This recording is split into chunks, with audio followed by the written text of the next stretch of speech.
Uh, how's it going, Des? It's going all right. It's going all right. Rain cleared up, so that's a good thing.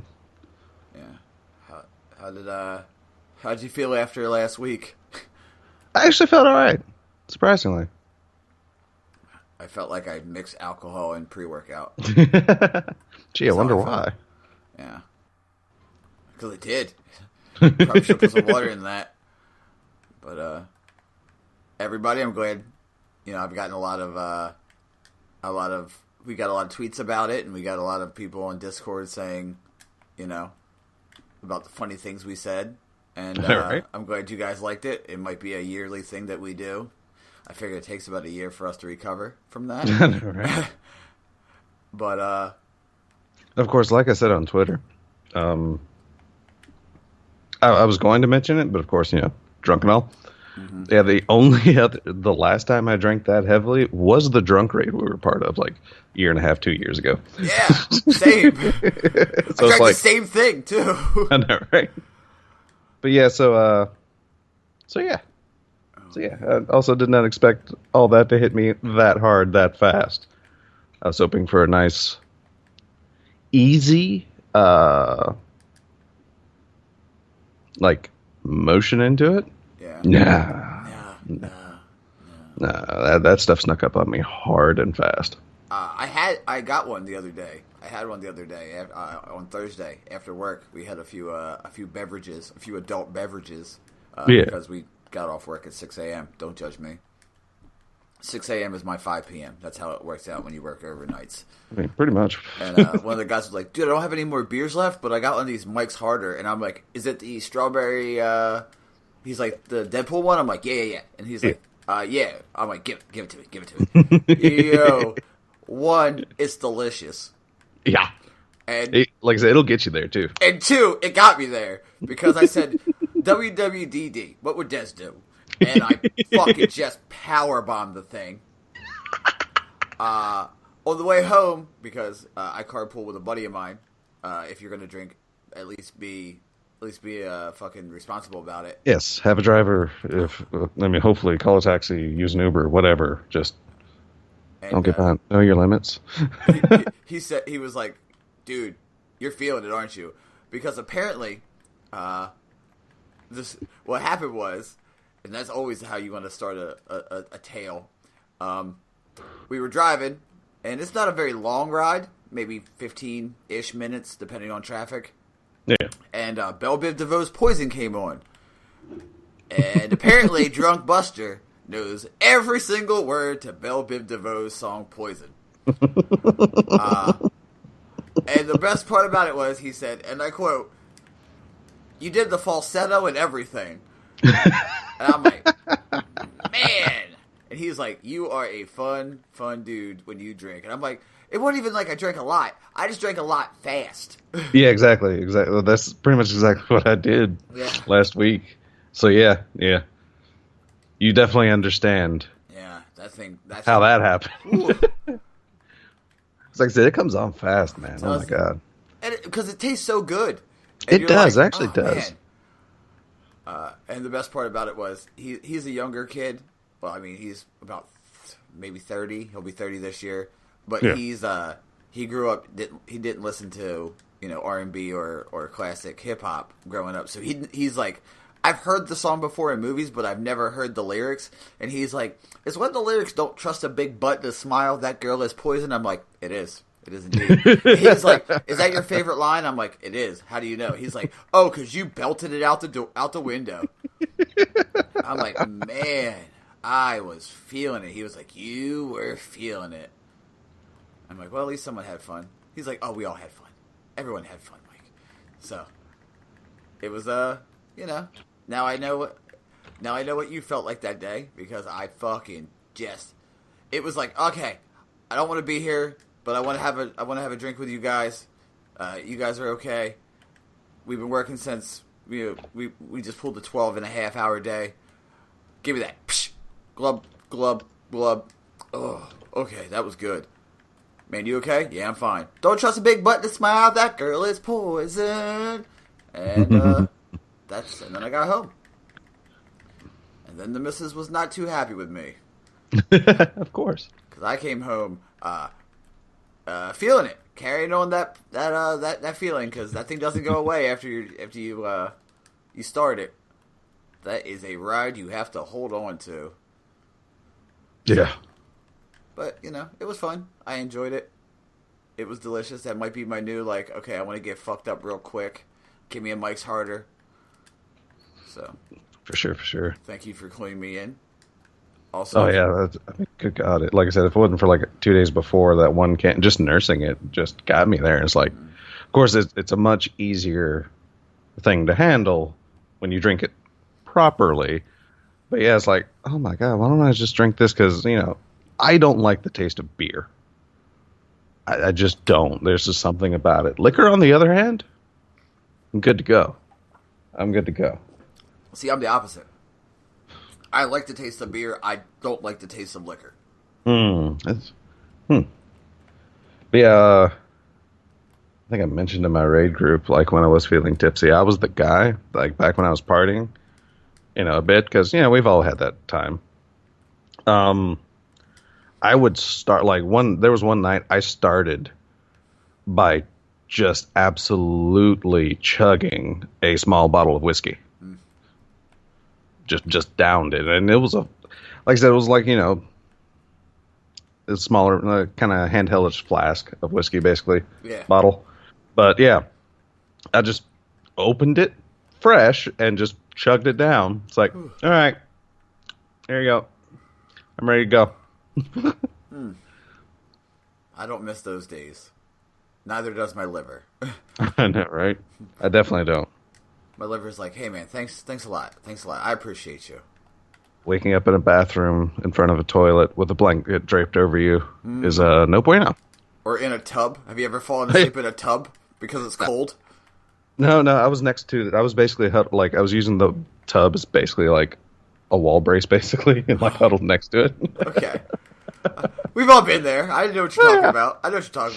I'm with you. I definitely don't miss those days. Yeah. And for some reason, I drank this giant glass of ginger ale. Yeah, I hate ginger ale. But I don't I remember having to crawl to the bathroom because I could not stand and walk. So I had to very swiftly crawl to the bathroom as I was getting sick. Then I didn't remember anything, and everyone's yeah, we had a guy go out. We got you a thing of ginger ale, and you just were it's going to help your stomach, and you just drank it, and it's I hate ginger ale. Yeah. I also don't understand where that came, that old, okay, drink ginger ale if your stomach's upset. I think if I drank ginger ale and my stomach was upset, my stomach would be more upset. I don't know. I think it's... a lifestyle, I really don't maybe? Know. It could be.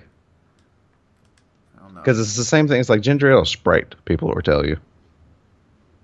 And it's I don't know. Maybe clear. Maybe because the bubbles will. I don't understand. I'm wondering if that happened with the popularity of Alka-Seltzer, basically, and they're kind of seeing it as a cheap Alka-Seltzer or whatever. I don't know, because I also detest Alka-Seltzer. That stuff has almost made me sick at some point in times. It's my stomach was kind of queasy. Mom's take an Alka-Seltzer. It's all right, fix a cold glass of water, let it dissolve, chug it down, and almost hurled once. And it's Yeah. So, yeah. You get that, Exactly. It's oh, no, okay. I mean, it did help eventually. Just that initial reaction is just Hit you with you start singing the, oh man, okay. One time I was really sick and I had a high fever. Yeah. And apparently I sung the Cornell fight song. Because I was delirious because when you burn up, your body just does things. Yeah. And apparently I just was far above Cayuga's waters and just sung it. And then I guess when I came to and my fever broke. Yeah. They were do you know the Cornell fight song? I'm I've heard it a few times. They're yeah, because you were letting everyone know you were feeling the fight song. And I'm oh man, I am embarrassed. They're you were going to die. Don't be embarrassed. I'm yeah, okay, true. You're right. But I mean, enough of, hey, we were super drunk. I hope you guys Yeah. enjoy it. Next time, maybe we'll have, like, a group of people come with us and engage. Yeah. Like maybe our next celebration will be open invitation BYOB. Yeah! BYOB RNG. There you go. And it oh god, it might be a nightmare to record and nothing might actually get said, but it's going to be a fun time for sure. I mean, I'm all for that. Every now and then you need a good nightmare. I know, right? Makes you appreciate the good times. It does. Like, holy crap. So apparently, because I've been working 12, 14-hour days for the past week, Destiny's been pretty busy. Somewhat. I mean, nothing too horribly abnormal right now. I mean, the TWAB is actually fairly light. Of course, they talk about, the Guardian Con results of their Gambit tournament. The two world's first teams to their new prestiges, which I have not tried yet. Mm-hmm. So that's that. I don't even know what the curated loadout is. So, yeah, I can't really talk on that. Of course, we did get the patch note 1.1.3? No, 1.2.3. Oops. But yeah, so we did get those patches, so a bunch of things dropped. Because, like I said, the TWAB is fairly light. This is, of course, the final faction rally going on at now. Yeah, they've been giving us stuff to do back to back to back, man. Yeah. Yeah, I think, well, basically what they're doing is I think they're just making way with the Solstice of Heroes event. Which, as we're learning more and more, this is basically just an official title for the Triumphs season, essentially, is what Solstice is. Because, which, I mean, is cool. It's just now they're actually packaging it, Yeah. So, and that's going to be, I think they said, is what, a 3 or 4 week event? I believe. I think 4, I've right? heard somewhere. Yeah, I think we've heard somewhere. So, I mean, I think they're just clearing way and letting us have the opportunity to grind out the triumphs. So everything's getting super compacted before then, except for the final Iron Banner, which will be sometime in August. So we are getting one more Iron Banner before Forsaken. Oh, I thought that last one that we had last week was the final one. No. Okay. It was not. They were definitely planning, or they are definitely, putting out the final one. And they don't have a date confirmed, but they do say they're planning on August. Which I won't need it because I actually ended up finishing all the ornaments in the last one. Oh wait, I might need it to actually hit the rank itself. Because I don't think I actually played enough to hit the rank. I may have, but I don't remember. Mm-hmm. But yeah, so final faction rallies, for sure. Let's see, and coming up. So yeah, the only thing we have left, faction rallies winners week, and then it's Solstice of Heroes after that. And I mean, so things will definitely slow a bit, at least when it comes to the grinding. Just a touch. Mm-hmm. Not a lot, but a touch. Just a smidge. Yeah, a smidge. There is a nice little write-up on the rebranding of their What's Up Doc section. Or what was What's Up Doc, what was Destiny Player Support. DPS, get it? Which I like that one. But the support team is rebranding as the Player Support Report. So I do appreciate that title. Yeah. But yeah, it's going to be the same section. They're just giving it a fresh coat of paint, essentially, is what they're doing. Is the current team is making it their own. But it's still going to be the same section. So if you skipped over it before, you're going to skip over it now. There are a few issues that they are aware of. Such as prestige ornaments not showing their ornament requirements, and sometimes the ornaments themselves aren't showing up. And as an FYI, the 400 power level weapons that you can get to drop from the prestiges were not meant to be infusion material. These are trophy weapons. So if you infuse it into a legendary, it's going. It's going to cap at 380. If you infuse it into an exotic, you'll actually get a 400 power exotic because exotics don't have that cap. But yeah, which I mean that might actually be a bug. To have 400 exotics, because again, these were designed to be trophy weapons to show it's like, oh hey, I did this thing and I got this. Yeah. Same thing with the upcoming Solstice of Heroes armor, which they've released. Yeah, they released images of the full sets. Ooh. My God, they look gorgeous, and I love the fact that it's actually the starting armor, and it has chroma. Oh yeah, the chroma effects. Oh, good God, we didn't even talk about that when they popped up. But yeah, these elemental lights, which will shine brighter when you actually match your element. But yeah, like super chroma effects, and you can actually see it on Bungie.net. The banner for the Solstice of Heroes, you can tell the chroma. I forget what they call it, but you can tell the chroma-esque lights on each class. Because like there's hues of purple, there's hues of red, there's hues of blues on the class's armors.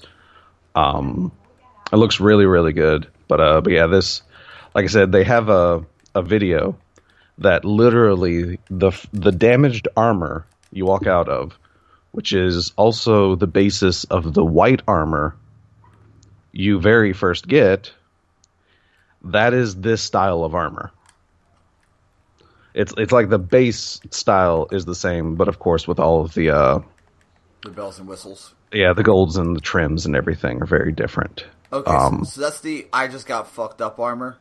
Yeah, exactly. Which, like I said, is also the same basis of your first armor after that, the all-white armor. Which also means it's the basis for Ikora's armor that you get for doing her stuff. But yeah, I really like that because I didn't even tell up until they had this. They actually have a video up on the Solstice of Heroes info page. Mm-hmm.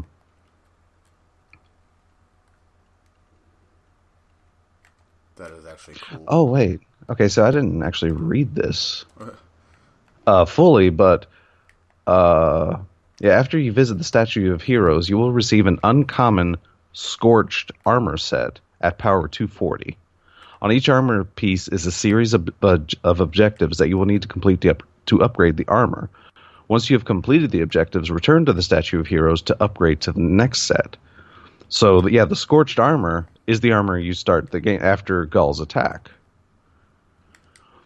After you upgrade your Shattered set, you'll receive the Rekindled set at power 340 with a new list of objectives. Once you complete those objectives, your reward is the Resplendent armor set at power 400. One final group of objectives to complete, and you'll unlock the Masterwork version of the armor set. If you love the way the Shattered or Rekindled sets looked and would rather show those off, we've got you covered. Each Resplendent armor set offers the previous versions as ornaments, so you can pick and choose how each piece looks. Now, this was actually something a lot of people were asking for because they wanted that starting, battle-torn armor as an armor set. Or they were hoping, or at least the request that I saw the most, was the fact that they were hoping Ikora's armor would have ornaments to give it the battle-damaged look. But now, instead of that, you're getting the Solstice of Armor heroes that can give you that battle-damaged look. Okay, so let me see if I can get this straight. I mean, I'm not the smartest man. I play well on TV. So when you start the event, you go to the statue and they give you a suit of fucked up armor. Yep. And then it has objectives similar to what we're doing now with the all the factions. One would assume. We don't know, but either that or kind of like how the exotic catalysts work right now. Okay. But similar like veins, most likely. And after the first time you do it, it upgrades to a different set, which will have another set of challenges. Yep. And then after you do those, it'll upgrade to another set that will give you the final armor, which is the armor we see. And then after another set, it gives you Masterwork versions. Yep. And then any of the other previous versions you can get as ornaments for free. Yes, because as you upgrade into one set, or either as you, I'm assuming, because they don't give that specifically, but it seems like either after you upgrade to the next set or upgrade to the final set, the previous steps will be ornaments. Okay, because that was what basically just happened there. That was my Donna from accounting. Yeah. Like I had a bunch of notes with strings connected, and I was like, okay, so if we do this. So anywhere you go, if you have limited time, you can still get some set of armor, and then after that, if you grind, I don't know what happened. I might take a fucking vacation week on when Solstice of Heroes comes out, or just dedicate my sleep to it because I really want that armor fully maxed out. I just so I can say I have it. So yeah, and as they say, one of the ways that you're going to be upgrading the armor is what they call redux missions. Which I'm actually kind of sad I didn't read through this before, because this is actually a lot of info. Is it the first missions changed a bit? There's actually 5 story missions, and they've given them what they call slight alterations. And each mission can be accessed in the tower by finding its statue. The 5 missions are Homecoming, so yeah, the first mission. Okay. Spark, which is the mission where you get your light back, I think. Payback, which I'm not familiar with that mission name, but it shows an image of a tank. So I'm guessing it's the mission with the tank. And 1AU. Which one's 1AU? Is that the... I don't know. Oh, yeah, and Chosen, which I think is the final one. Yeah, well, of course we're on to kill Gaul again, right? Yeah. I don't remember 1AU either. It shows an image of what looks like the their super weapon. Oh, is that it? Might be when we have to destroy it or shut it down. It might be, but I thought that mission had a different name.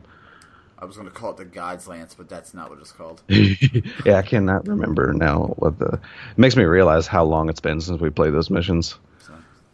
I mean, it got nearly a year, yeah. Yeah. Then of course there's Moments of Triumph. That's going to be a thing with a pretty cool looking ship, and of course the ghosts associated with this crap, or that's going to be dropping out of Solstice Engram. Those ghosts are nice, especially the one that has like the sun design. Oh my god. It looks like Sturm, Jade Rabbit, and Suros are going to be getting ornaments. And then, of course, we're getting like a Harley Chopper Sparrow. Like, legitimately, you're sitting on this thing like a motorcycle, which this is going to be the first Sparrow that we've had to sit, like, to not have the speeder bike position. And they're going to have an emote where you're catching a fish. Okay. Also, 1AU is the Almighty mission. That's what it's called. Okay, the Almighty. So it is the Almighty. See, I thought that had a different name. But yeah, so that's going to be Solstice of Heroes. So they're going to definitely give us a lot of crap to keep us busy, actually. So it may not be... I mean, it may be news light, but it's definitely not going to be things light. Which that's cool. I mean, yeah. Not like I needed a life anyway, Bungie. Yeah, so that's Solstice of Heroes. Recap, because I'm dumb and didn't read through that before and decided it was important news. Oops.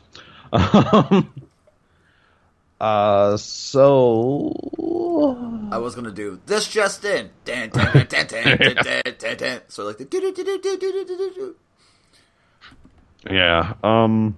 So Destiny Update 1.2.3 adds in the Moment of Triumph bounties, but they're not available, of course, until the Solstice of Heroes event.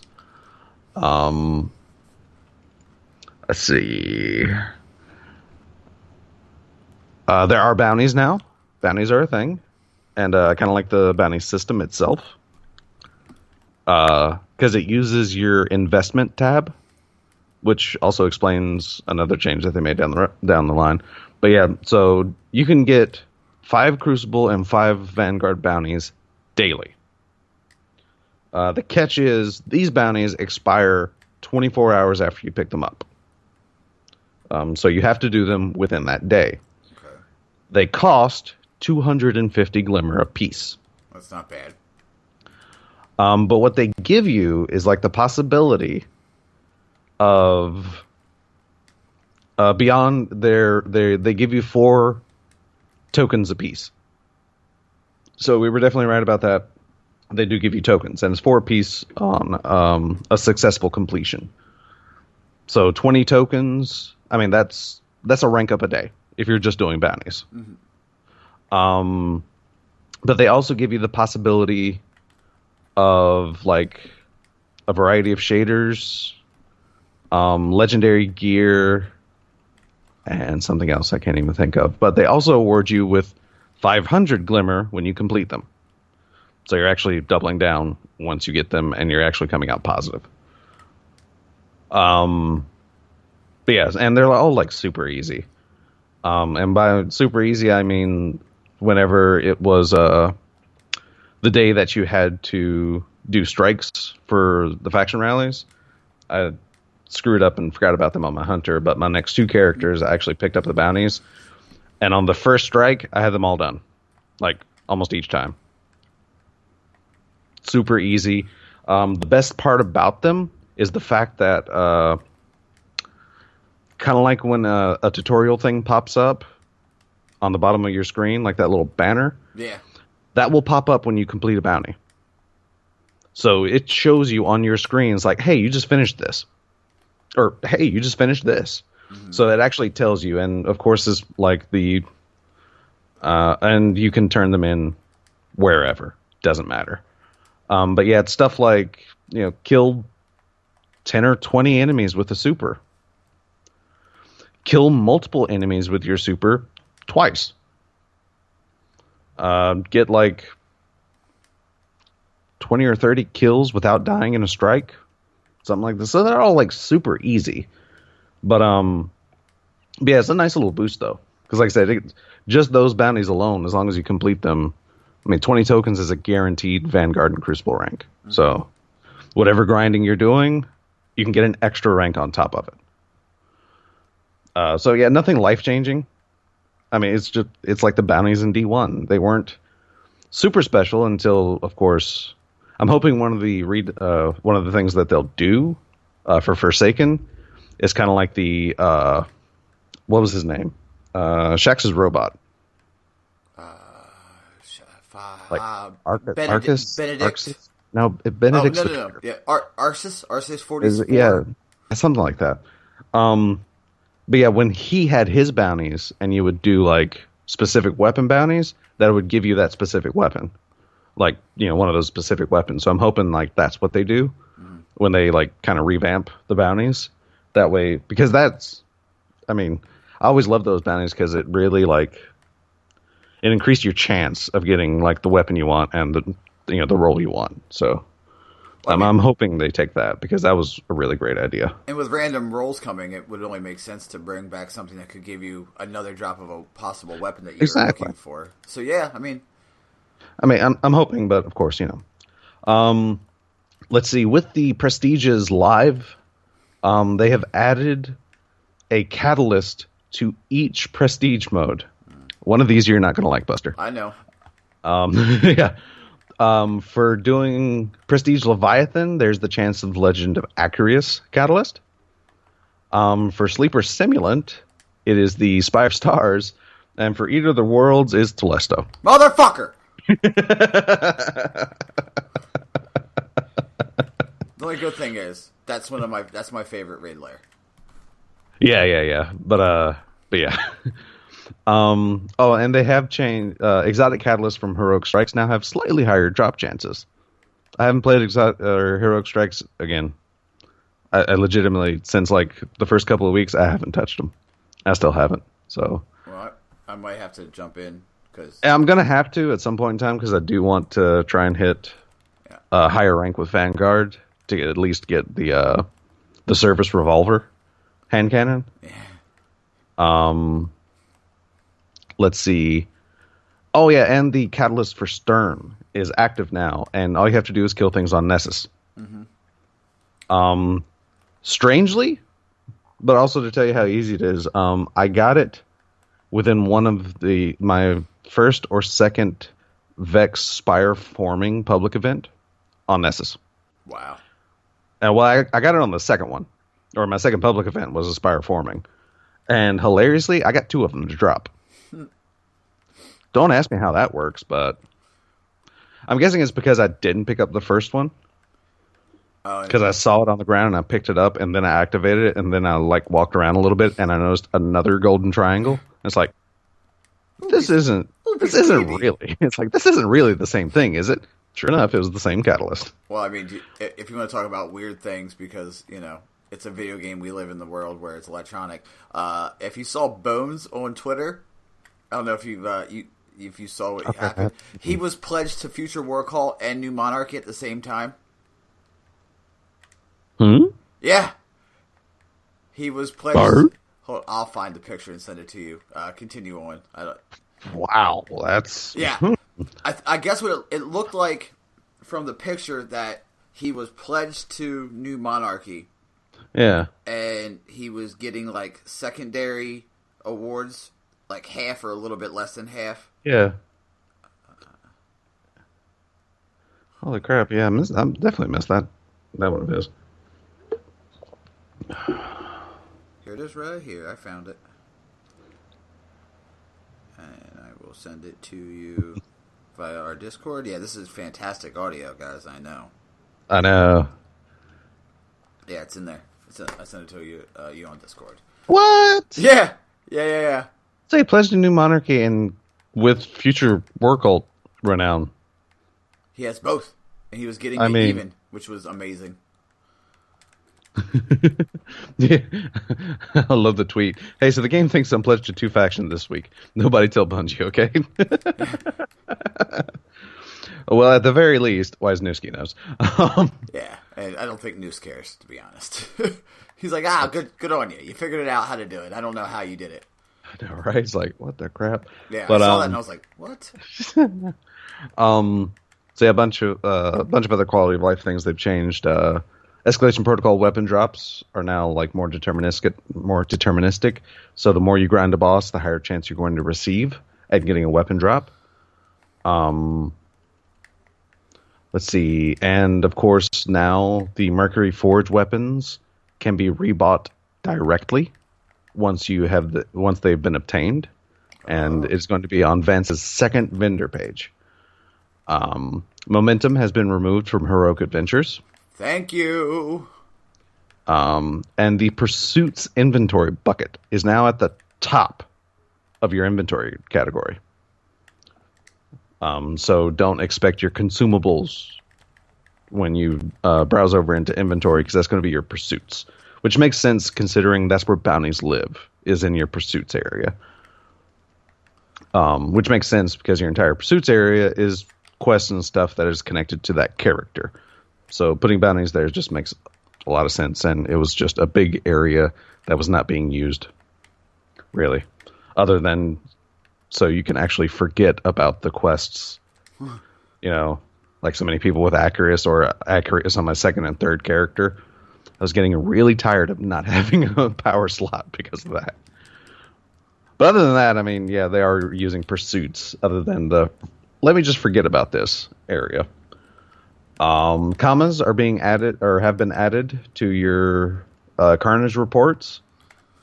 So now you can easily identify who has millions and who has thousands.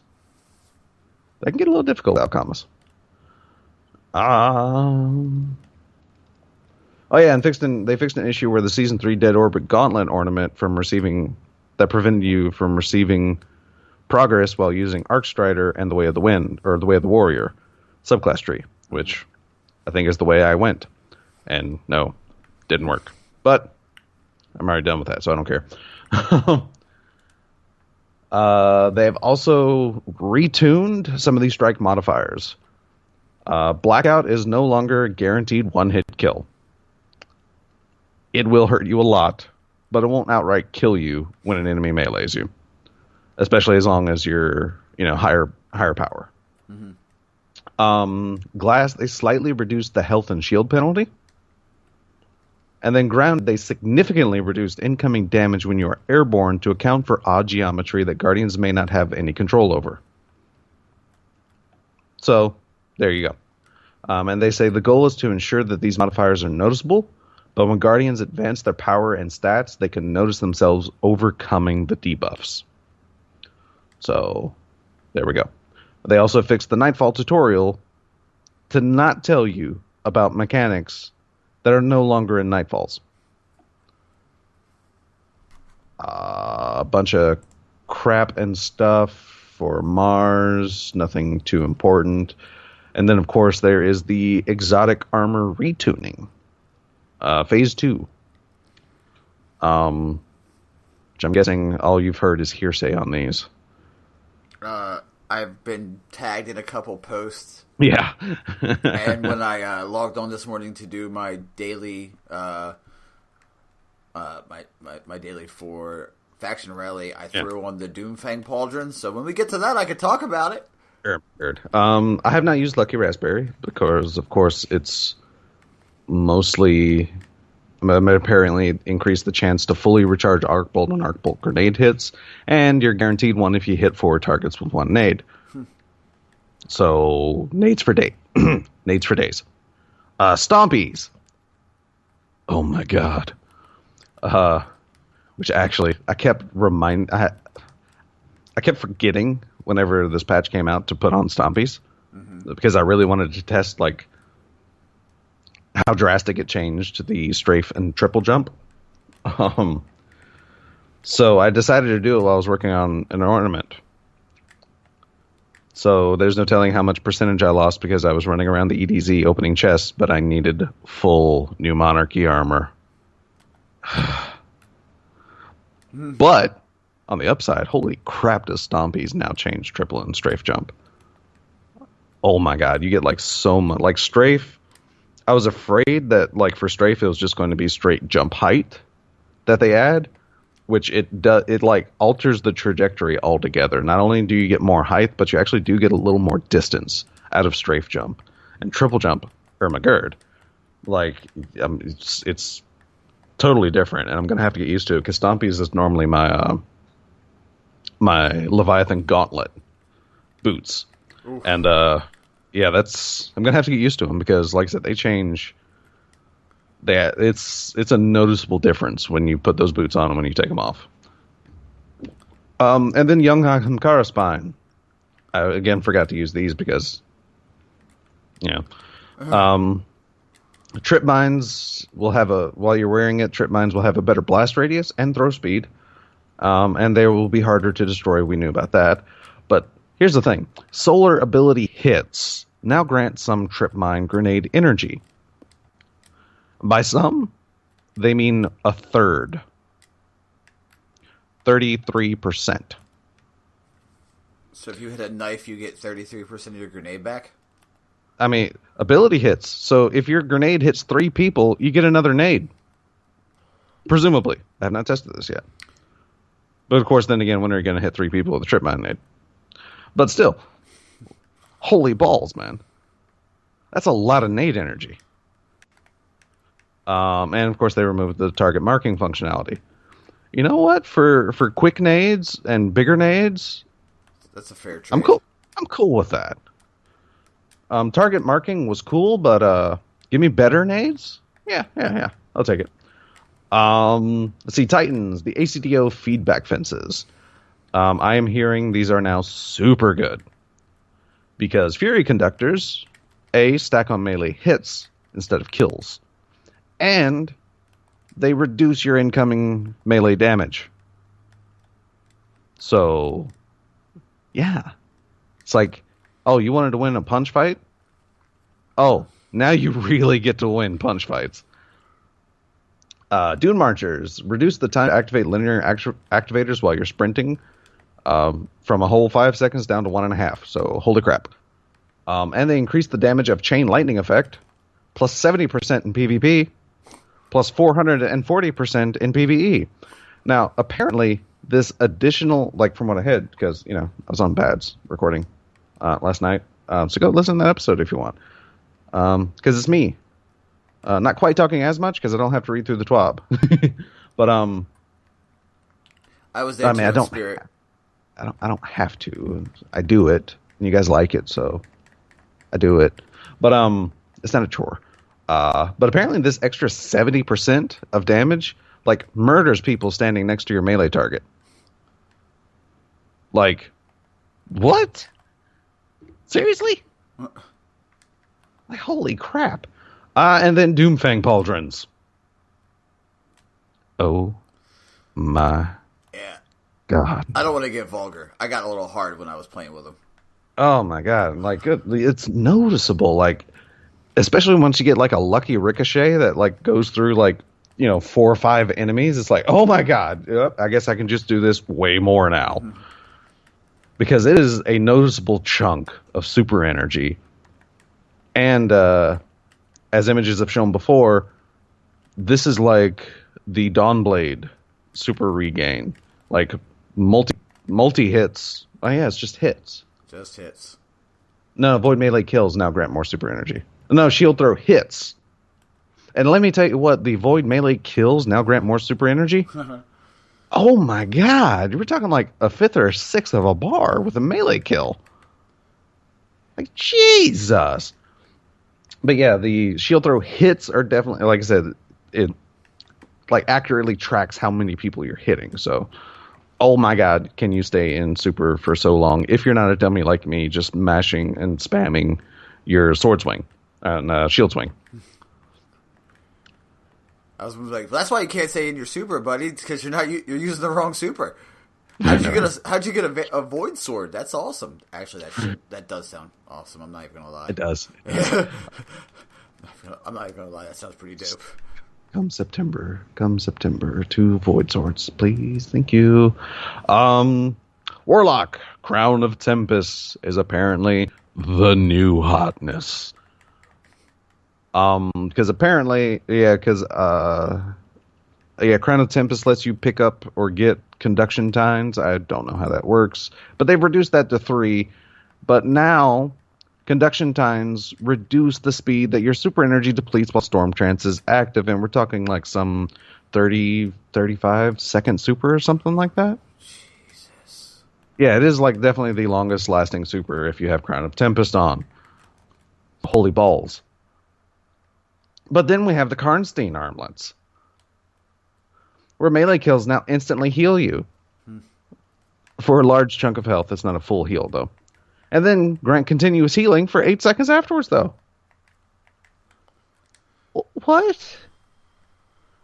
Wow. And then we get to Starfire Protocol, where empowered weapon damage hits now grant you fusion grenade energy.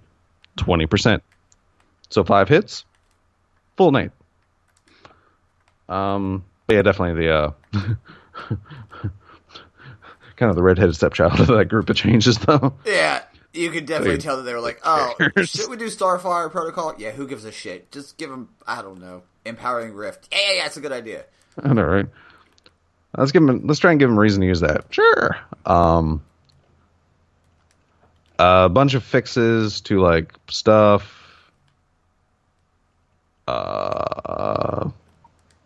Things, nothing really. Oh yeah, and they increased the number of rounds granted to Crimson on a respawn. Nice. Raid layers, PC changes, which a lot of these changes apparently, especially the director mouse or the director map on PC user experience, are apparently some very nice changes. Crucible, Iron Banner will be updated has been updated. Will be updated. Jesus. So instead of capture flags, you're going to have fire pit as your control zones, or in your control zones, which is nice. Which is cool. That's cool. A new audio for the fire pits and power play alerts, and they're keeping Iron Banner's slight uniqueness because they're changing how power plays work in Iron Banner. Have we went over this? No, but I've heard this though. Oh yeah, I mean, I've definitely, But anyhow, upon capturing a third zone, all 3 zones lock for 20 seconds. And then after that 20 seconds, all 3 zones reset to neutral and must be recaptured. So you get a power play, and then you just have apparently 20 seconds of unabashed murder and triple points. Or actually 3 points, not triple points. But either way, Holy balls. That's like risk reward. Because, of course, you want to do a power play. Like, with that, you want to do a power play with your team up. And, so long as you can actually stomp the other team fairly well. Mm-hmm. And you can just like, that, and it could be a comeback mechanic, too, if you're, like, behind. Mm-hmm. Because there's, at least from the sounds of it, for those 20 seconds, they're not going to be able to uncap a point, which is, like, the only weakness to trying for a power play right now. Is the fact that, if they cap 1 point, well, there goes your points. And kind of makes it a little useless. That and, spawn flipping and such. It's kind of hard to keep a power play for long. Then another bunch of changes. Crucible Labs will be noted as being beta for things. And they're adding, or have added, end of match rewards for Crucible Labs. And of course I know we've talked in the past about, Supremacy is its own playlist now, so it's just Clash, Control, Countdown, Bomb, like, shorter. Rumble is a friend playlist now. You can now get Valor rank from everything. Competitive, Crucible Labs, Iron Banner, it'll all give you Valor now. Which I'm legitimately surprised with competitive, but yeah, alright, I'll take it. Join in progress stuff. Of course, yeah, we've talked about that too. Jeez. Anyhow, players will now be matched using their glory rank, which has had issues since its launch, and hopefully they've fixed that. Because apparently, not only did it lead to long queue times, from what I thought I heard, but people were still getting matched outside of their rank. But as of the day of recording this, they've made a change to hopefully fix that. Since it was, matchmaking side, they didn't have to go through a verification process for changing that. It was just something that they can apparently tweak on their end. Lost streaks fixed, blah, blah, blah. Eververse, prismatic matrices are gone. Solstice of Heroes engrams are basically a knockout list. So once you've acquired all items in a Solstice engram, you'll start getting duplicates. Which I'm always behind using a knockout list for these seasonal engrams. Because we all remember the first Festival of the Lost, where that wasn't a thing. There's a lot of people that pushed in hundreds of dollars just to try and get that freaking Ghost Rider mask. I didn't put in hundreds, but I put in more than I'd care to admit. The Prismatic Matrix will return in Season 4. And if you have had any extra Prismatic Matrix or Prismatic Facets, they will dismantle into Bright Dust. 150. That's not bad. No. It's not bad. I think that's like a ghost. It's a ship. I think. Well, it depends on if it's exotic or not. Oh. Because like an exotic ship gives you like close to 1,000 or a couple hundred, I think. Which I've actually went through and dismantled a whole bunch of crap because collections are coming. So I'll be able to get it back. Like, I just said goodbye temporarily. Dude, my vault, I cleaned up my vault so much. Because everyone's like, oh, you know, collections are definitely actively tracking now. Bungie's not saying how far back it goes that they've been tracking what we've gotten. But they have been. Mm-hmm. But at least since the start of Warmind, everything that was in your inventory at the start of Warmind, at the very minimum that we've heard, is going to be available to pull back out collections once collections are live. Oh, so I can crush my shit now. Exactly. Because I went through and it was like a bunch of weapons I was holding on to. I was like, well, maybe I'll use this. Even though I probably wouldn't. I finally went through my vault and just dismantled all that crap. I had like 270 items in my vault. And now I'm down to having 221 with a vast majority of my weapons that I use on my characters already. And by a vast majority, I mean they're actually only carrying like 2 weapons in like each slot. Mm-hmm. And then the rest of my weapons are actually in my vault and is still way less than what I had before cleaning. But, yeah. So yeah, Faction Rallies are back. Yeah. Because that's the TWAB. Most of that was patch notes because, massive things. But thankfully, we didn't have to cover everything thanks to Bungie actually communicating crap now. Yeah, right. So we were able to do that pretty quickly. So Faction Rallies are back, and I am on that new Monarchy train now. I think we switched places because I'm on that Future War Call grind. Yeah, we met in the middle and then just kind of went back. We started where we were comfortable, which was probably the worst idea. I had full sets of armor for everything. I should have saved New Monarchy for this one. But, you live, you learn, you get loves. Yeah, for sure. But yeah, the good news is RNG was very kind to all of my characters, and then the second day, everyone had full set of armor. Which of course my Titan already had a full set, but yeah. RNG was very, very kind, which is hilarious because RNG was kind when I didn't have to rely on the RNG. Because armor is now available for direct purchase. Yeah. You got to spare 40 tokens and don't want 2 more ranks? Get your full set of armor. There you go. Then you can get those ranks back faster. Exactly. It's risk reward, yeah. But you have to have a seasonal ranking basically of 10. Yeah, you have to collect 10 rewards before you can direct purchase all of the armor. Which is okay. That's okay. That's understandable. And it's also not specifically tied to one character.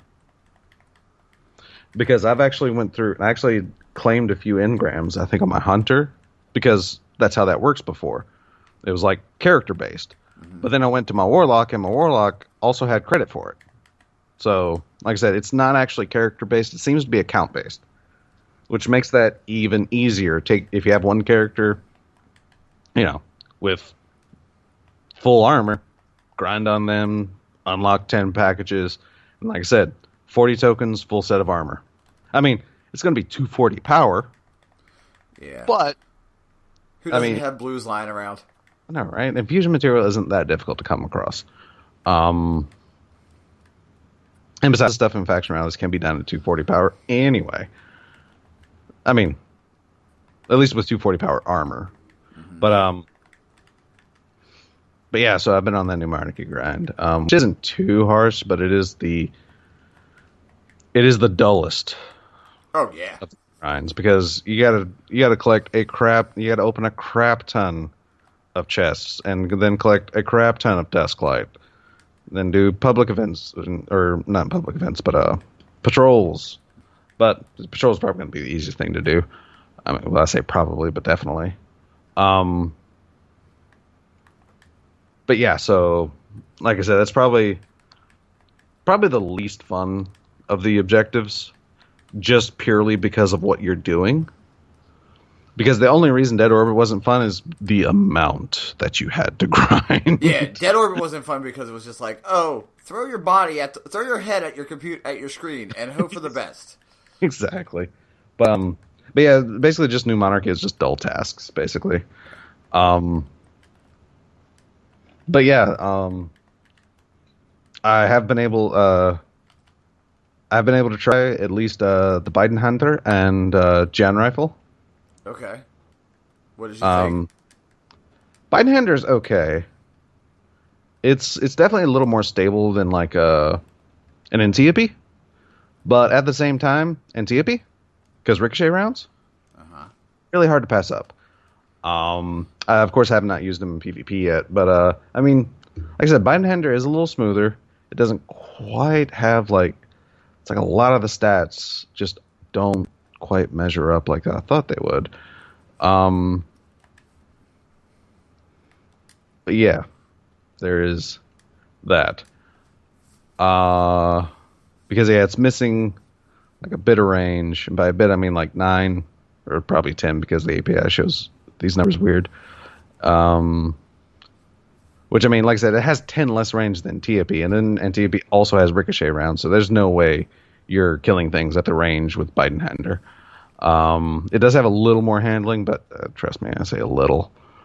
And the magazine size is not, quite, or of course not, I say magazine size actually, as I don't trust that, because I wouldn't say Antiope had more. But Biden Hander also has Ambitious Assassin. Yay. Which, as the tooltip says, it overflows the magazine based on the number of rapid kills before reloading. Now here's the catch. It's not really a catch, but a rapid kill, you actually get bonus ammo from 1 kill if you reload after 1 kill. It's not a lot, of course, but you actually do get a bonus to your ammo. And I think with Biden Hander, 1 kill gives you 3 extra rounds. So, I mean, it basically is the same mentality as Antiope, because Antiope, you get a kill, you reload for bonus damage. Biden Hander, you can get 1 kill and reload for a little more rounds.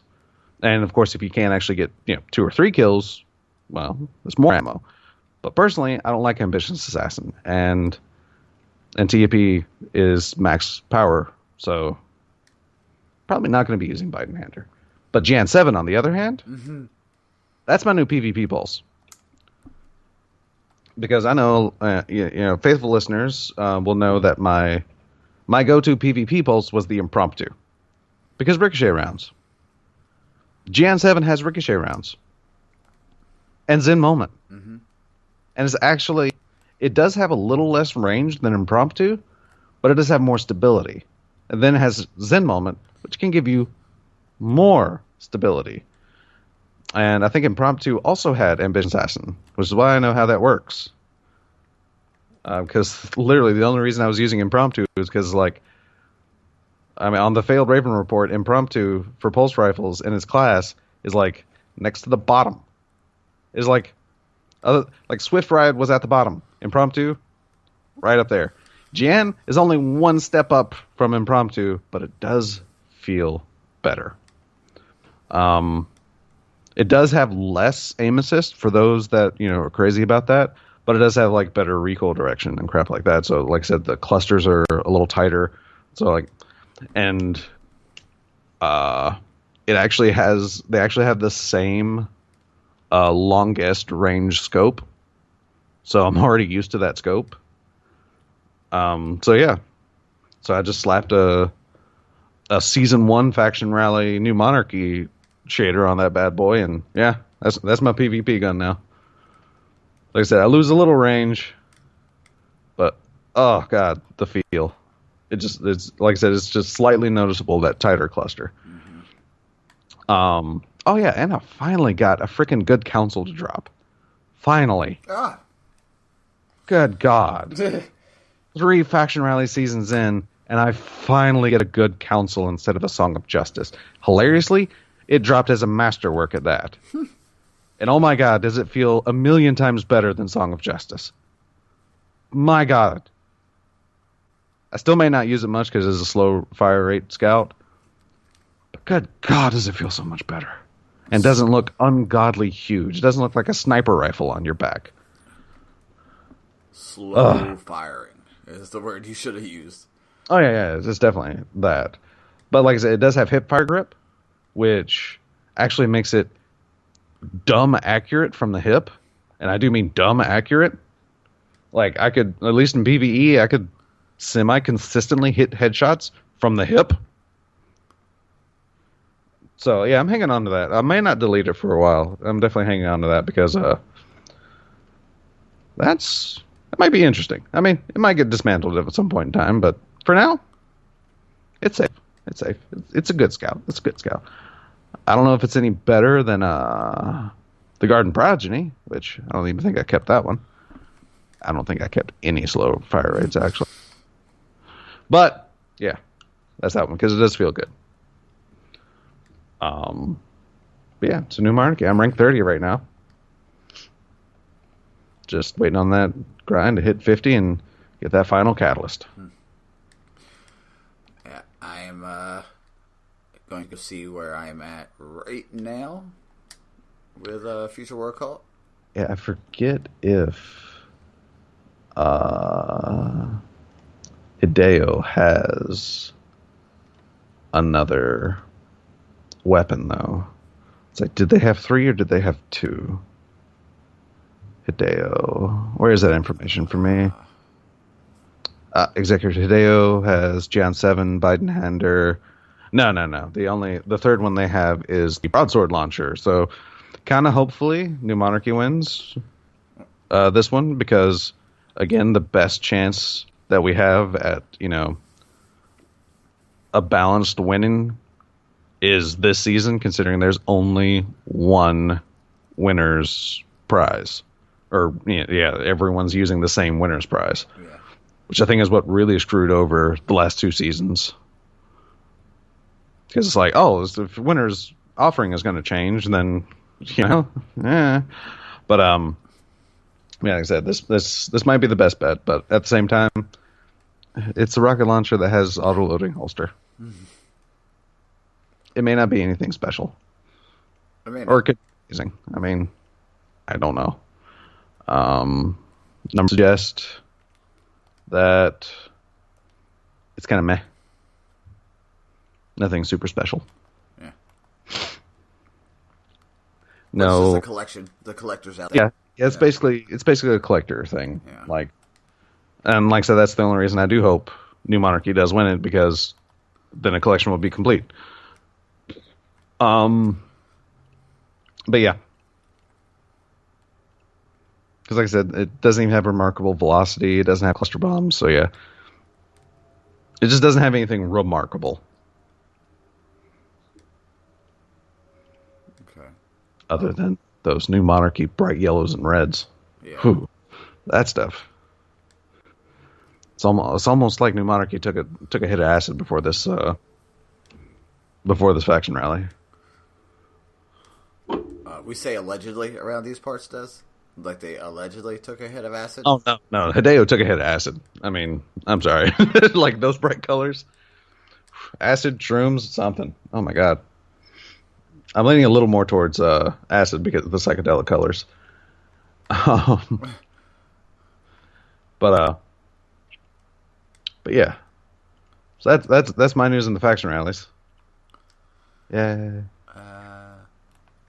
I am, because life has pretty much kicked me in my ass, and I asked Des today, I was like, hey man, what's been going on? And he was like, faction rally. I'm like, fuck, looks like I need to see what I can do.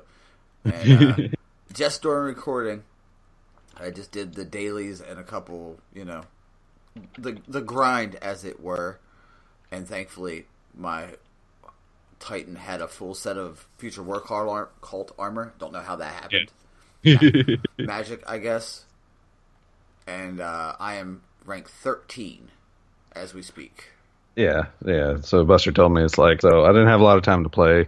Is it worth the grind? It's like, I mean, Future War Cult ornaments, in my opinion, are like the best of Season 3.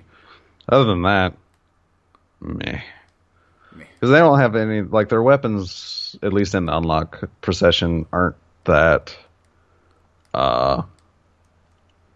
incredible. Yeah.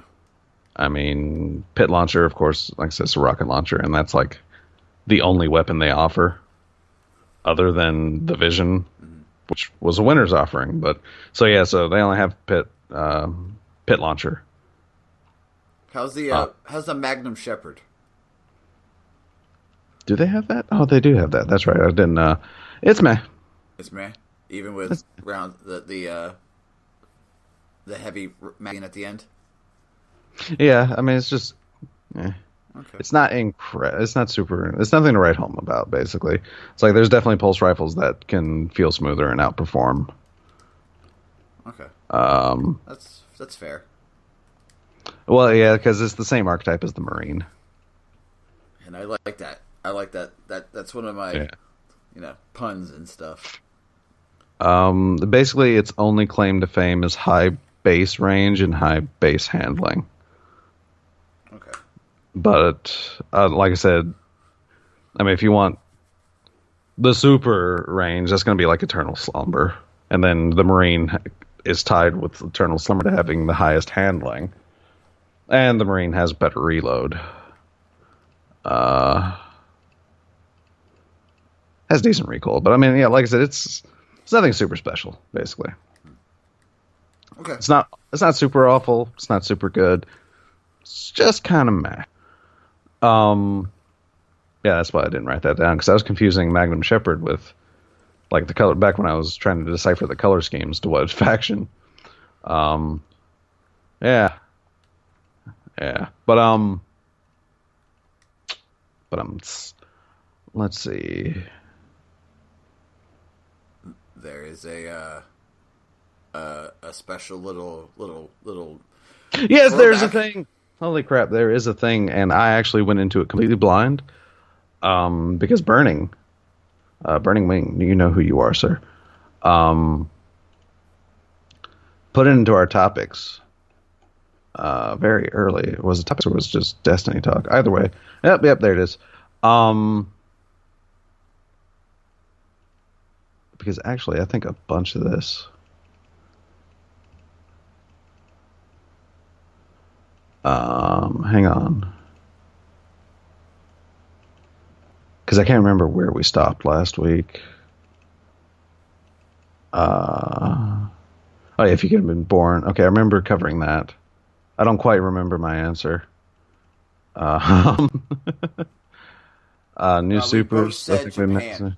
Yeah. I mean, I know for sure that would be my answer, but, again, I can't be 100% certain myself.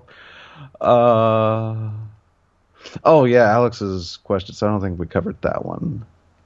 Because I think that one came in a little late and spawned a few more questions. So now I know where to start. All right. But anyway, Burning did, that's not even for right now anyway.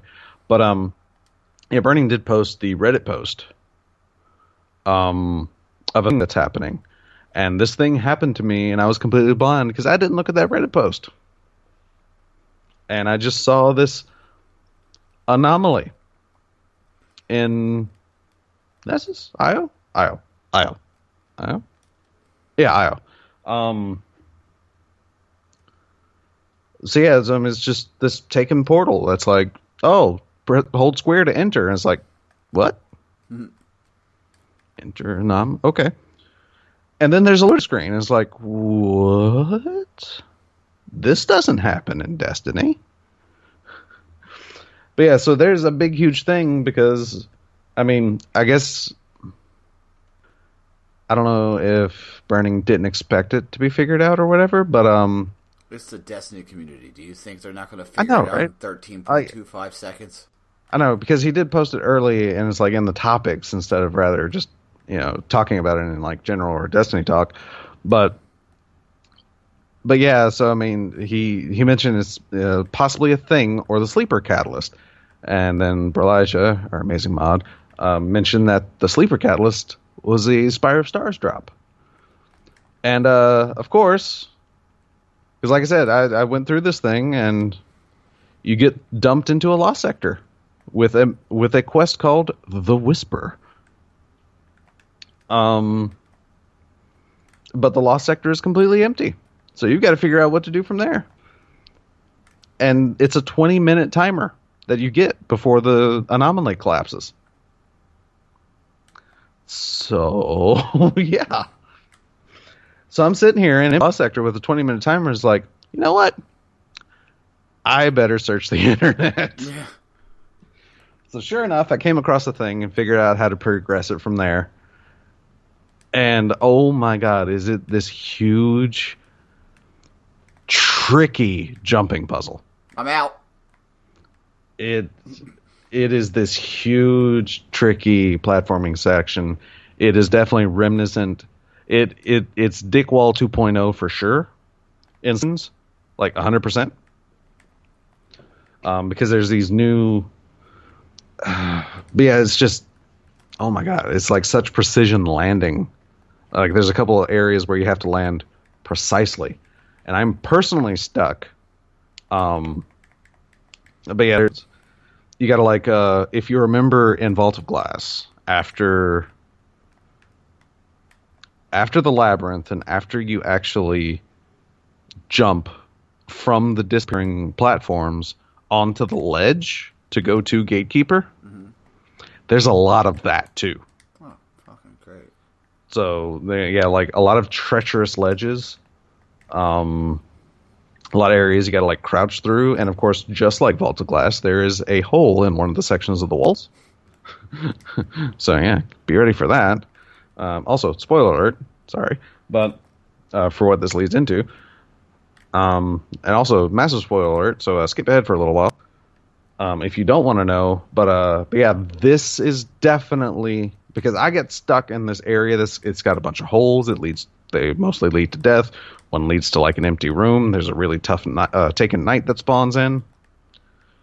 Pretty much, I'm stuck at the point, because there's a point where you actually hear Zol. And it's the line that he says, "You will drown," which is so good. But anyway, that's where I was personally stuck. I made it to that room with like 15-ish minutes, I think, and I just couldn't figure out where to go from there on my own. But I did make it on my own up to that point, and I'm kind of super proud of that, because there's a lot of tricky there's this one jump where you actually have to go around a little wall. It's like you don't even know where you're supposed to jump to. But yeah, you got to do like this U-turn jump, essentially, onto another platform.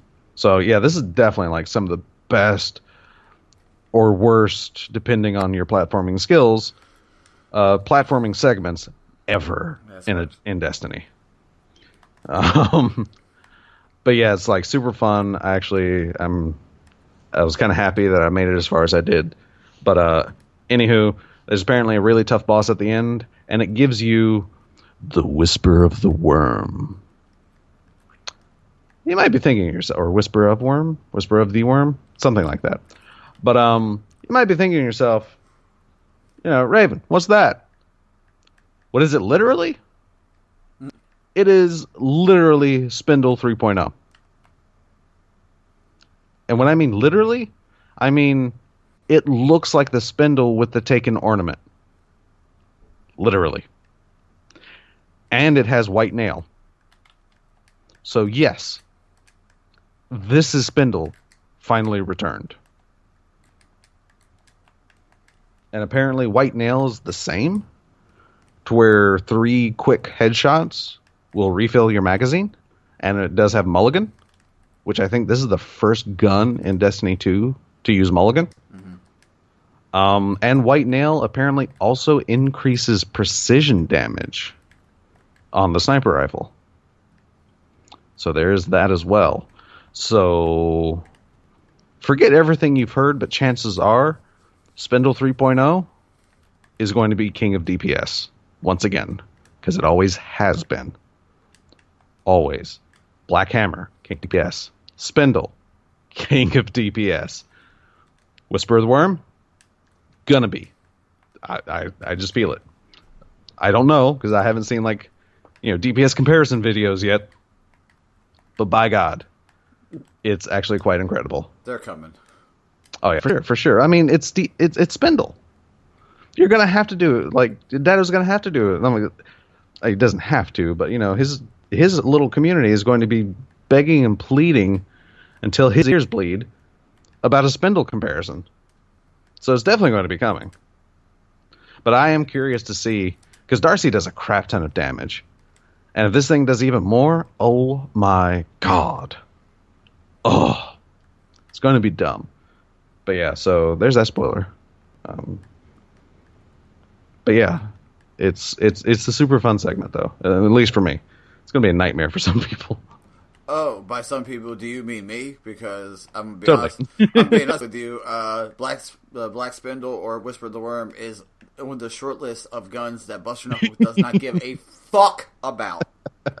At me if you want to. Oh, Buster, it's a DPS king, or it's where's your sense of nostalgia? You know where my sense of nostalgia lies? Me slamming my head against the wall because of jumping puzzles.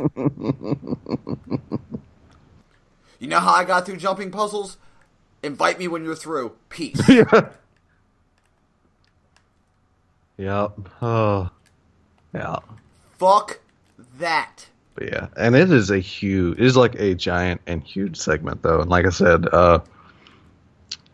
it happens in a very large, like, Vex construct area. Mm-hmm. So there's, like, these mechanical pistons that will either push you off a ledge or just outright murder you. Oh, dope. Go fuck yourself, Bungie. And then there's another segment that has these narrow ledges and those taken blowholes that push you off ledges. Oh, and in case that wasn't enough, like, once you hit a certain area, sniper vandals will spawn in and snipe at you. And these sniper vandals fire super fast. Oh, dope. Yes. Like, way faster than normal taken vandals. That's awesome. So you got to find this. You got to quickly reach this one safe ledge, turn around, shoot one, hop over like 2 or 3 more platforms, and then quickly shoot the other.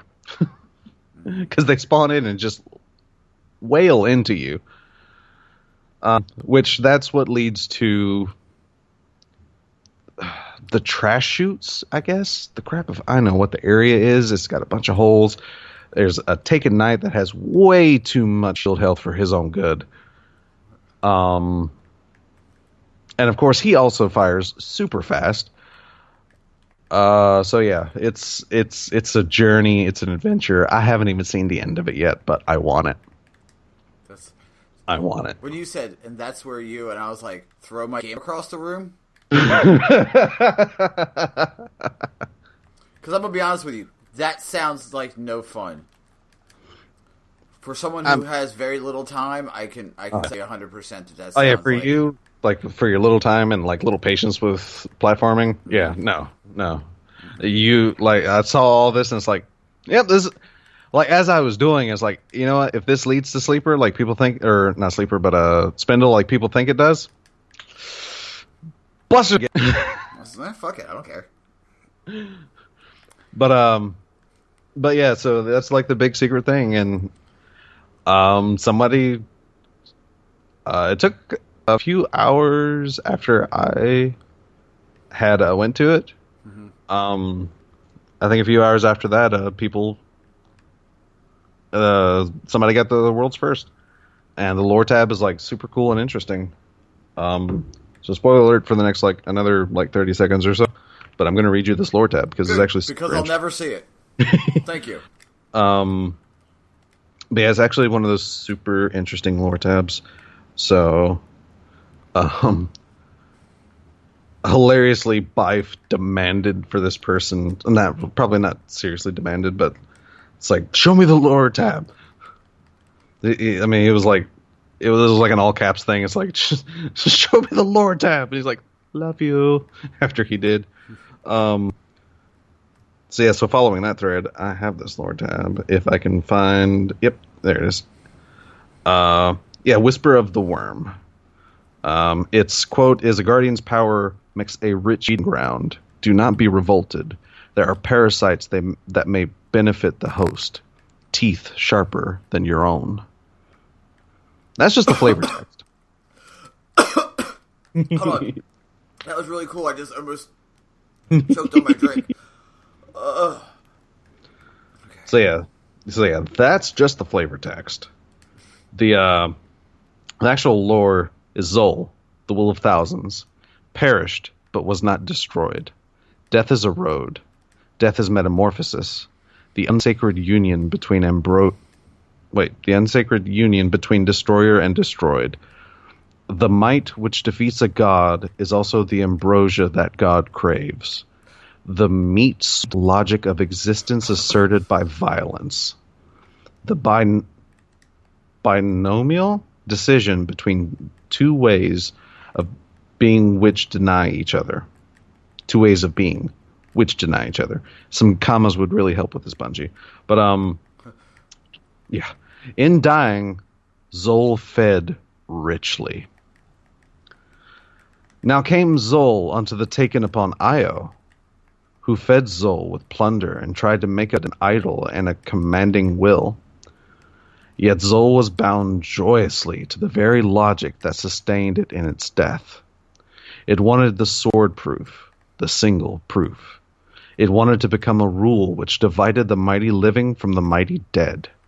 So it whispered anthem anathema, the temptation to dominate the objective universe with the subjective will. It said, I shall be an engine to make your desire hegemon over your conditions. It said, wield me and use me to test your foe. This was its worship. Ayat. I love Hive lore. I know, right? Also, Hive lore has no punctuation. No, good God, like way more commas, Bungie. That would have made it super easier to read. So it pretty much confirmed what people like me have said. Zol's not dead, dummies. No, he didn't die. He didn't die in the throne world. You would assume that the Hive gods have throne worlds, right? Do worms need throne worlds, though?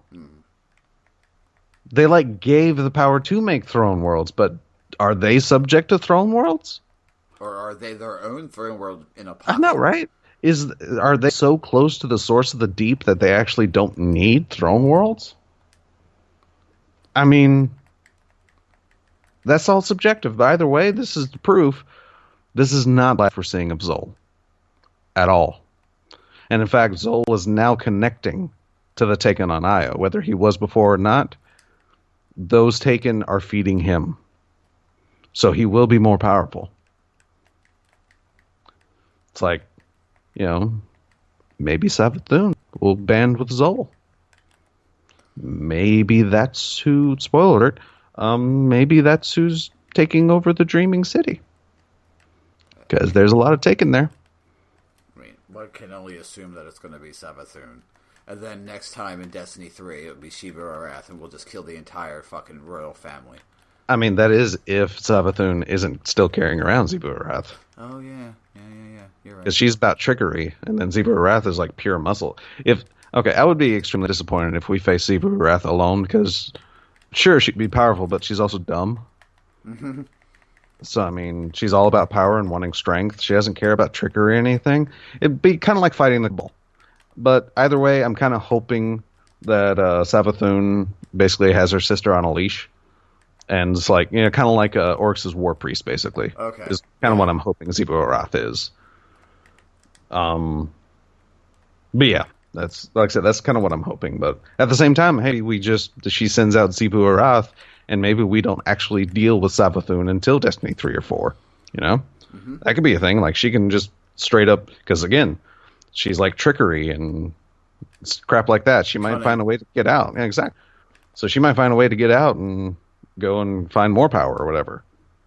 We don't know. This is all purely speculation, but my God. It has to be. But here's the thing, though. Here's the thing that leads me to believe that Zol will be featured soon. Is because they chose now to drop this.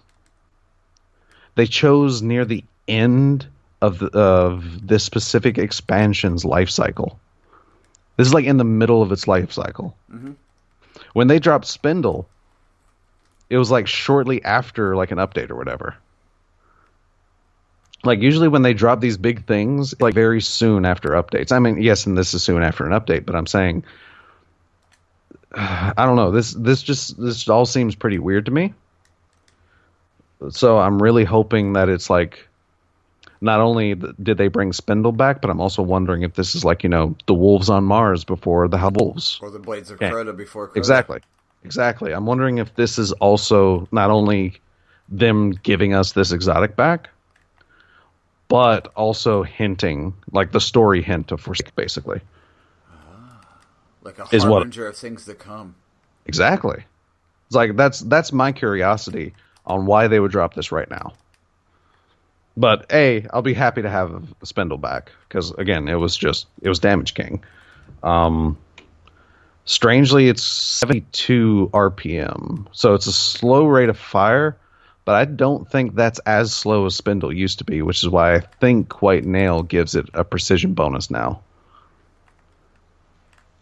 Like, that's, again, purely all speculation, because I don't think we have that archetype anymore. Mm-hmm.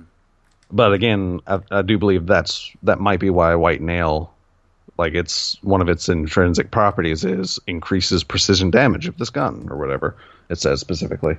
But yeah, it's all super cool, because it's definitely Spindle. It's like, it doesn't matter what they call it. It's still the same shape. We've seen the Spindle before, because it was an ornament on Spindle. And it's White Nail. As far as I know, Spindle is literally the only gun in the history of Destiny that had White Nail. It's like, I think there was like a Phantom something that had the same effect, but it wasn't called White Nail. Yeah. So, like I said, I'm pretty sure like Hammer and Spindle and now Whisper of the Worm, they're all connected. And I'm practically convinced because, again, like I said, White Nail. But yeah. Kind of surprised they're calling it Whisper of the Worm, though. And not like some, black something. Because for people that haven't played D1, the White Nail perk would sound a little weird on Whisper of the Worm. Yeah, why does a Whisper of the Worm have a white nail? Yeah, because, Black Hammer, White Nail. Black Spindle. White Nail sounded a little weird, but, it was still a black something with a white nail. But yeah. So that's back. And it's all the craze. Like, apparently when it dropped, like, pretty much everyone streaming D2 was loitering around Nessus. Because in order to start this thing, it's... People have only seen... There's, like, a specific boss that apparently spawns when the public event goes off in this area of Nessus. Io. I keep saying Nessus. But in this area of Io. It's the kind of large central-ish area. Just north of Asher. I forget the name of that zone right now. But apparently, like, everyone streaming too was just loitering around this one area waiting for the public event. Because a special boss... The Lost Oasis? Possibly. That sounds familiar. That's probably it also. Also, hilariously, the extra boss that comes, the Taken... Because it's a giant Taken Knight. And shows up kind of like an additional boss, like if that area's the flashpoint. But of course, Io is not. Nessus is right now. But no, at least I don't think. No, Io's the flashpoint. Io? Yeah. See, I'm kind of hoping this isn't connected to the flashpoint. I'm kind of hoping that, they have this available to be done, kind of any point in time. But at the same time, I wouldn't be surprised if it's connected to the flashpoint. But it does appear like a flashpoint boss. It is a very special knight. It is a named Taken Knight. Urzok is his name. Again, D1 fans might recognize that name. Because Urzok was actually one of the Prison of Elder bosses. He was the fallen knight. Not fallen, Jesus Christ. The Hive Knight that I believe he was the Hatred. So I think he had like the super burning fires. But he apparently has a weapon of health, but once you kill him, that's what opens the anomaly to lead to this special quest. And he appears, the specific area, I'm still not 100% familiar with it, but it's actually, because there's one of these caves that kind of goes in an upward motion, and once you on this ledge, there's like this weird traveler, or not traveler, it's like because the speaker's room in the D1 tower had like one of those giant instruments, and one can be found right next to Ikora, but it's like this little like multi-layered ring thing that you can scan, and like I said, it's go scannable. That's where he is. That's where he stands as the public event starts. So yeah, if you're looking for Spindle, screw the public event, track him down, kill him, and then you have 20 minutes to solve the puzzle. And possibly beat a boss. Like I said, I don't know the end of this thing because I also have not looked up a guide because I was waiting at least a day to see, of course, the Destiny communities, even for people that don't have it, are going to be able to make a guide because all this information. But yeah, it's really cool. And of course, like I said, a lot of people won't like the platforming, but I'm a really huge fan of this particular platforming. Like, oh my god, this is, like I said, this is worse than what any raid has done. Like any raid.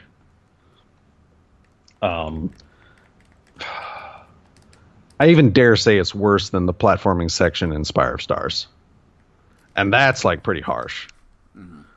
But no, this is like some exact stuff. Like I said, you have a bunch of treacherous ledges, dick walls, and taking anuses everywhere. And like I said, some exact, because there's this one part where you have to like jump from a ledge onto this pillar that's like maybe 10 steps long and 1 step wide that you have to land on. Wow, that sounds no fun. Yeah. That's one of the easiest jumps in the thing too. I'm good. But yeah, that's like what this thing is like full of. At least the initial area. So but yeah, I really like what they did with it because it's like they made this entire area just for this. Like this is a new area we have not seen before. So it may be repurposed from something else, or they may have actually made it brand new. Either way, it's really cool because it's an exotic quest that uses a new area for once. Like I don't think Bungie has ever done that. Like there's a new area they've never used, and it's like, oh, we'll use it for this now. So yeah, it's like it actually gets me really hyped for any future shenanigans like this, Yeah, just like you knew when you were as soon as you were like, oh, there's jumping. Yeah, this isn't for Buster. Oh, like I said, that one jump, like from the ledge to the pillar, it's like, it's like nope. And then the U-turn jump is like, It's like I said, it's like from this one ledge to another ledge, but you have to like jump out and out far enough to clear the wall, but then over to actually hit the ledge. Oh yeah. So, yeah, it's like an L-shaped turn actually, but yeah, it's like I said, I saw that and it's like, you cheeky bastards. Oh, you're gonna have me do some flippy shit? Nah, thanks. And then there's this one ledge area that you actually have to, just after the L turn, you crouch down in like this really tight space, right? And to your left is, of course, a drop to your death. And it's just a ledge walk, right? Wrong. Giant blocks will come out and push you off. It's great. Like I said, the amounts of like platforming gimmicks that are in this puzzle is actually astounding. They've never really thrown this many things at us at once, and it's like really cool. But also, yeah, it's going to be really frustrating to a lot of people.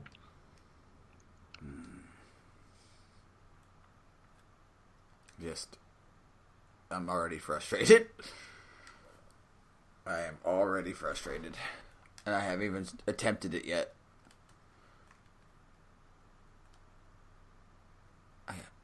I'm out. I'm out. I'm out. I'm out. That's all I can say. I'm not going to do it. I'm not going to waste my time. But it is cool, and that gives me hope that they're going to bring back some other D1 trademark exotics, maybe Bad Juju.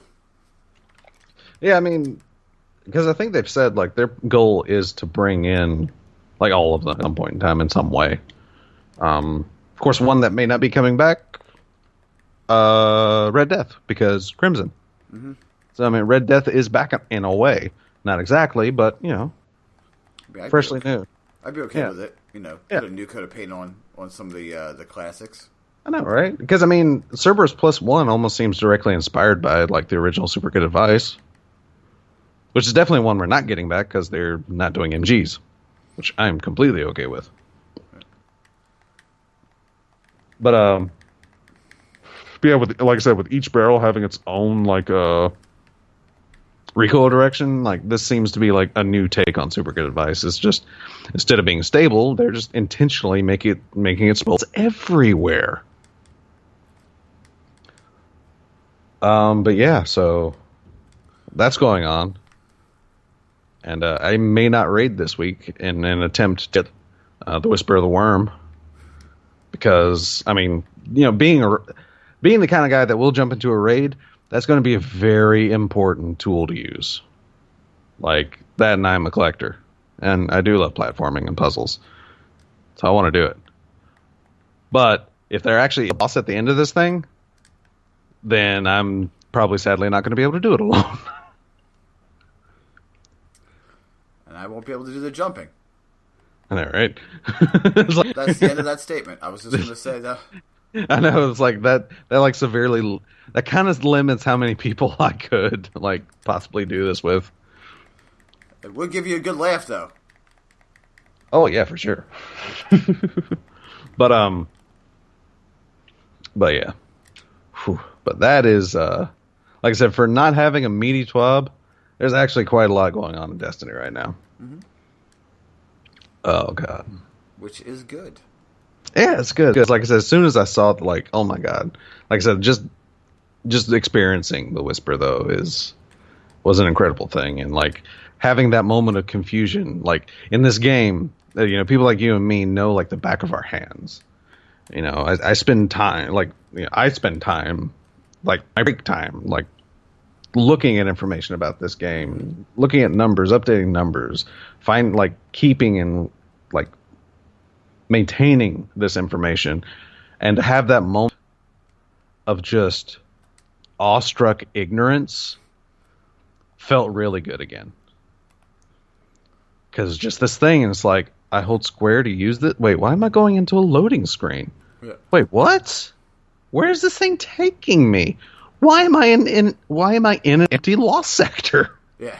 What is going on? Like, am I supposed to kill things? Am I glitched? Like, did my router have a momentary hiccup and, like, just things didn't something? I mean, what's going on here? Mm-hmm. But no, I mean, it's just an empty, and that's a weird thing because it's actually everything other than the enemies is still in the lost sector. So the Faction Rally explodables are in there. The chest itself is still in there, but nothing spawns. Also, you said the boss to open this is one of the Prison of Elder bosses? Yeah, Urzok. Yeah, and where do we go taken? Oh, yeah, like, things break out of Prison of Elder. Yeah.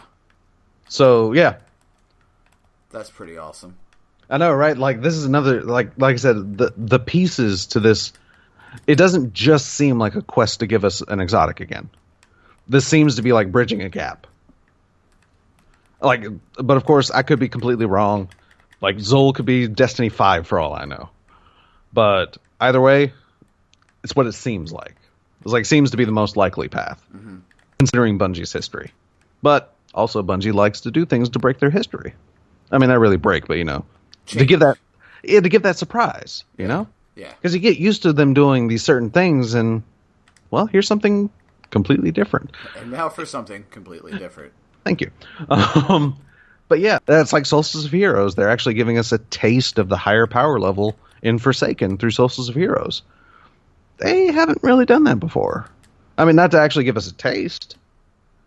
I mean, I think they increased our power level, the Rise of Iron event, because it was like a last hurrah. So they wanted to give us, more light, more things, and, do the raids, collect more things, and things like that. And that was the only time that I heard that they actually bumped up our individual power for the Moments of Triumph event. Was Age of Triumph. And they're doing it again here. So, and I also love the fact, in Solstice of Heroes, I love the fact that we have progression armor. Because they haven't used this kind of progression thing since Necrochasm. Oh, yeah. Yeah, because you picked up the Husk of the Pit, a while that had, even though it was a white auto, it had rare drop chances than an exotic. But yeah, like I said, but then you, what was it? Eidolon Ally, it upgraded into, and then you got Necrochasm. So yeah, they haven't done this since then, and I love things like this because again, it's more RPG elements that they're adding, and I'm a nut for that. What can I say? I'm an RPG guy. I'm a mark. It's okay. So yeah. So not only that, but another game we played had an update. Yeah, it did. It did indeed, sir. So here is your obligatory warning, good people. We're sorry, but not sorry. Yeah, Paladins. Got an update. 1.3. Like I said, still weird not saying those huge numbers anymore. Yeah. It's like OB 75 and a third. OB 406. All right. Yeah, 1.3 popped. Koga is now released. This wall crawling, we finally have one in Paladins. Actually took a little longer than I thought, to be honest. But yeah. Wait, he wall runs? He does wall run. If you hold jump while across on the wall, he will climb up a wall. Oh. Very much like Hanzo and Genji in Overwatch. Yeah, we finally get our wall crawler. He is a ninja. He's a machine gun, right? Is that what he has? has? Yeah, twins SMGs. And even though he has 70 rounds, each SMG actually, you cannot fire less than 2 rounds. Because each SMG is part of his combined pool of ammo. Oh. So yeah. Okay. So yeah, so even if you can manage to fire off like a single shot, that's 2 ammo. Because it's 2 separate attacks technically. It's kind of on the short side. But again, also this is a champion that has no cooldowns, as we've said before.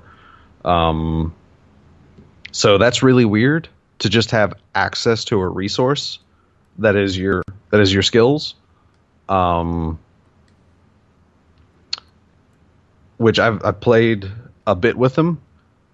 His initial card is the one where his SMG hits will give him more energy. So it creates like this uptime cycle. It's like burst out a little damage and you switch to you can either use like your agility, which increases your speed. You can use your dash out move. Or you can use your, is it Dragon Claws? Or it's like a stance move. But either way, he whips out these flaming claws and he becomes a little more like Zen with these flaming claws. And let me tell you what, he actually does a kind of holy metric ton of damage with these claws. So it's kind of understandable why like it constantly consumes energy, because that's like his high damage thing. It's like you do a little damage here and there to build up your. This is my strategy that I've found so far to be successful with him. It's like I don't even bother with a lot of his skills. That, and I haven't really played Siege with him either. I find it's, especially with flanks, it's a little easier to get their basic mentality with Deathmatch or Onslaught. And at least for those type of modes, with a more centralized combat area, it's like you really don't have to bother too much with his movement abilities, other than trying to escape. But like using his SMGs just to build up energy switch to your Hellkite Claws. That's what they're called. But yeah, switch to those and just burst down a crap ton of damage as far as you can. Switch back to your SMGs, build up your energy again, and then like this swapping thing of low to high damage is very interesting. And then after I think it was a couple matches, again I bought his levels up to 12 to get all of his stuff. And his one ability or talent that basically gives him unlimited ammo as long as you're hitting your shots is about disgusting, really. Because you can just keep pressure on a frontliner so much, because it doesn't matter if you're hitting a champion or if you're hitting a shield. Successful hits with your SMG does not consume ammo. So yes, if you're up against a Nando or a Khan and they throw their shield up, you're still pelting them with unlimited ammo. And it is just, like I said, it's just great. That's kind of a great tool just to keep pressure on them. Mm-hmm. Because even though his SMGs don't do great damage, they are headshot capable. So, like I said, that sustained fire can put a hurtin' on a front line. His ultimate is dumb. It's like, I think about not quite as big as like of course, no, it's nowhere near as big. It's about half the size. Yeah, it's about half the size of to a third size of an onslaught capture point. Ugh. And yeah, you just do in this little area orb, you go like full ninja, like weeaboo dashing teleport slash things in this dome of effect and just do a holy metric crap ton of damage to everything in it. And when I mean a holy metric crap ton, I mean a holy metric crap ton. It's like there was this one match, because again, I like AI with new champions for sure. At least until I can find like loadouts that I really like using with these champions. But yeah, I kept using. There was like one match though I had like 6 ults, I swear. And I kept using it on this Inara. It's like as soon as I'd see her full health, it's like, all right, well, here's an ult. So tap this button. Like you just see her health melting down, and she survived with like a third of her health. But yeah, the support or flanks or anything else that was standing next to her when that ult went off, yeah, they died. Yeah, done. Just done. Sometimes I didn't even know I killed things because I was just focused on trying to do damage on the Inara and double kills. Like, wait a minute, what? So yeah, he's super fun. He reminds me heavily of Talus. Yeah, with the two, yeah. Because just with the SM, exactly. His focus on movement, his burst damage, and then, but like I said, just being able to swap to higher burst damage, and then that freaking dash move becoming a slash. Like, he has a lot of intricacies that make him a little more lethal, but the overall mentality just reminds me a lot of Talus. So yeah, super cool. He's pretty fun. I now have like less than a third of the gold I used to, though. Because Paladins did add the capability of having extra up to 4 emotes and sprays. Okay, yeah. So you probably want to spray crazy, huh? Well, the catch is, in order to use these extra equip slots, you have to buy them with gold. Oh, cool. Okay. The first one is 50,000 gold. The second one is 100,000, and the last one is 150,000. So I had like, about a third, because I had like a little over 1 million gold. Mm-hmm. I now have 500,000 because I bought all of them. Yeah. Because sprays. The good news is though, they're not per character. There are universal slots, so you buy them and you just have them for everybody. So I was initially afraid because I thought they were per character, and it's like, well, they gave us stuff to spend gold on. No, they're shared, but it's still a chunk of gold to unlock these things. But yeah, I mean, and oh my god, this battle pass, like the level up is definitely way faster. Like, holy crap, I used the rest of the crystals I had and bought up to like rank 16. Mm-hmm. And I'm now rank 21. Just playing games at that, like doing the quests and playing a few games here and there. And I'm almost ranked 22. Like, just through the games. I have not been able to finish any of the challenges, so there's no huge boost of XP from that. So, I mean, it seems to be a much better grind this time around. Even though it does go up 25 more levels than the last one does. But at the same time, there is, like, some interesting... There's a lot more, like, interesting things in this Battle Pass as well. I think the first Battle Pass was just a prototype to see how everything felt, because there's just a lot of like really cool things in this one. Like, there's a lot of legendary emotes. One of which has Fernando riding his shield like a surfboard. Another one is a sulking Zen, where he leans like sword on the ground, leans it on his back, and just sulks literally.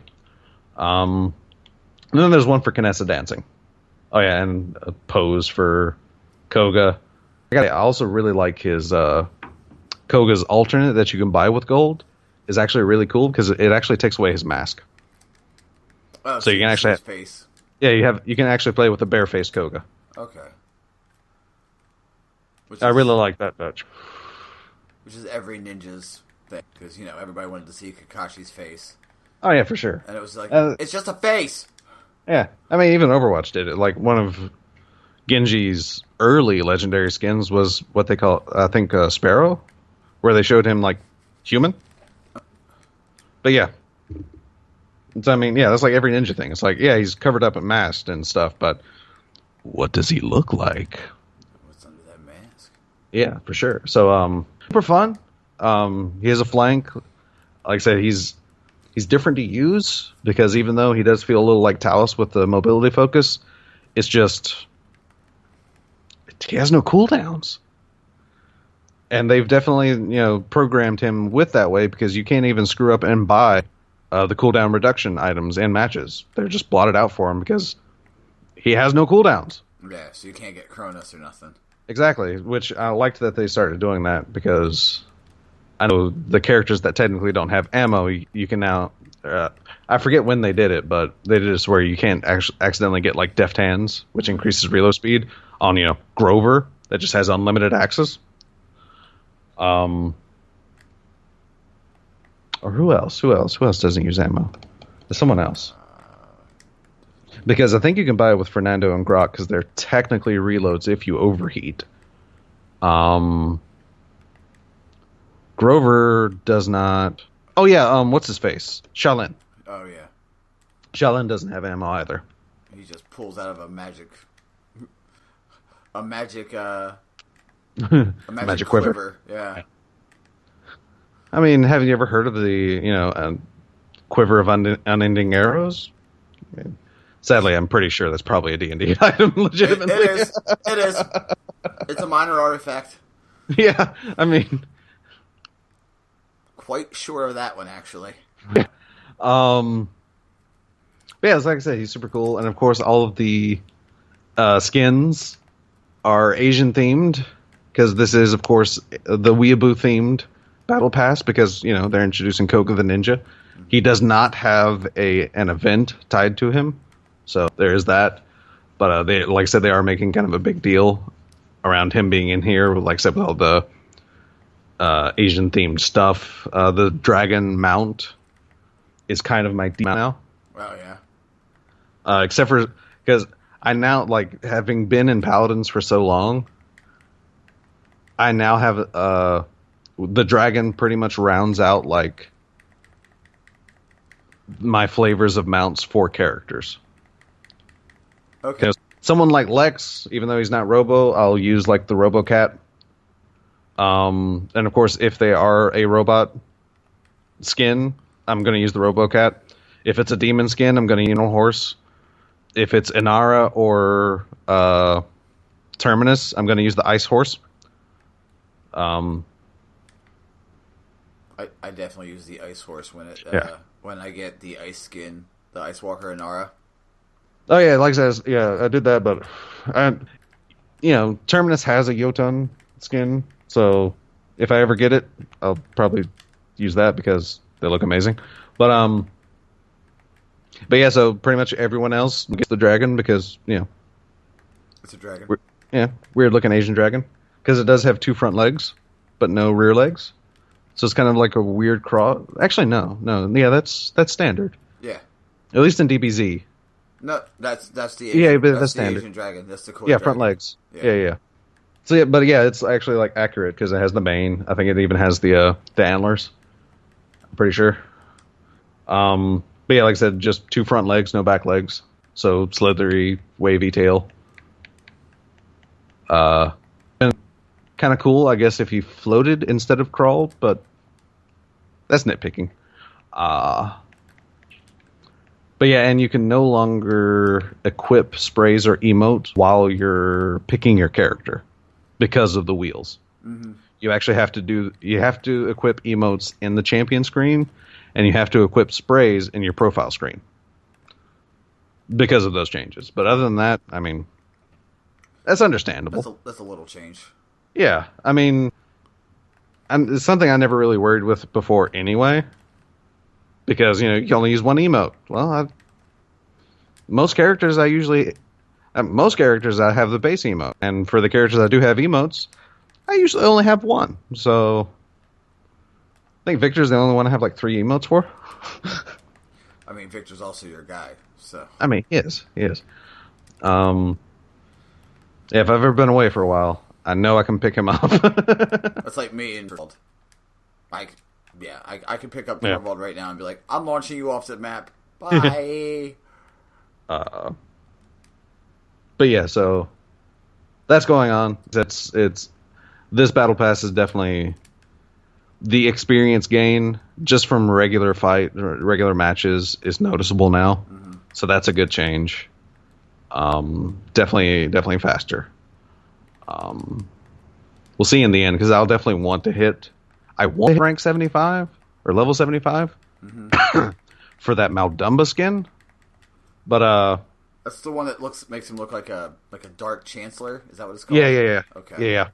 It's called Shadow Lord, I believe. Wow. But Shadow Lord. But it's a like Asian chancellor Raiden hat guy. It's a fucking synonym, Des. But I definitely want to hit I definitely need level 40 for that Cassie skin though. That's the one that they make Seeks a dragon. Yeah.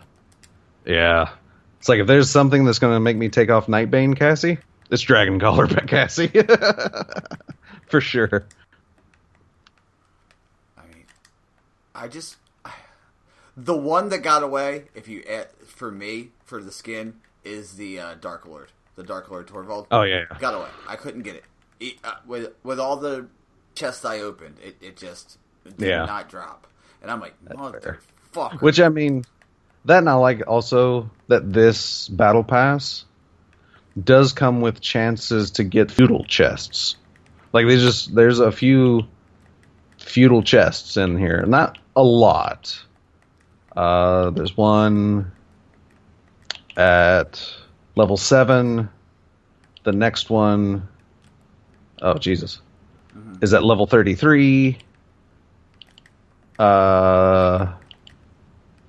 Okay, I may have said a lot, but you get 2 that I can see. Yeah, but I already have the Ronin, not the Ronin. Sorry, I already have the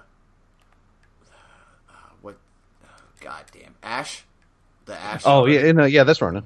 Yeah. Okay, I want to make sure I had the right time frame in my head.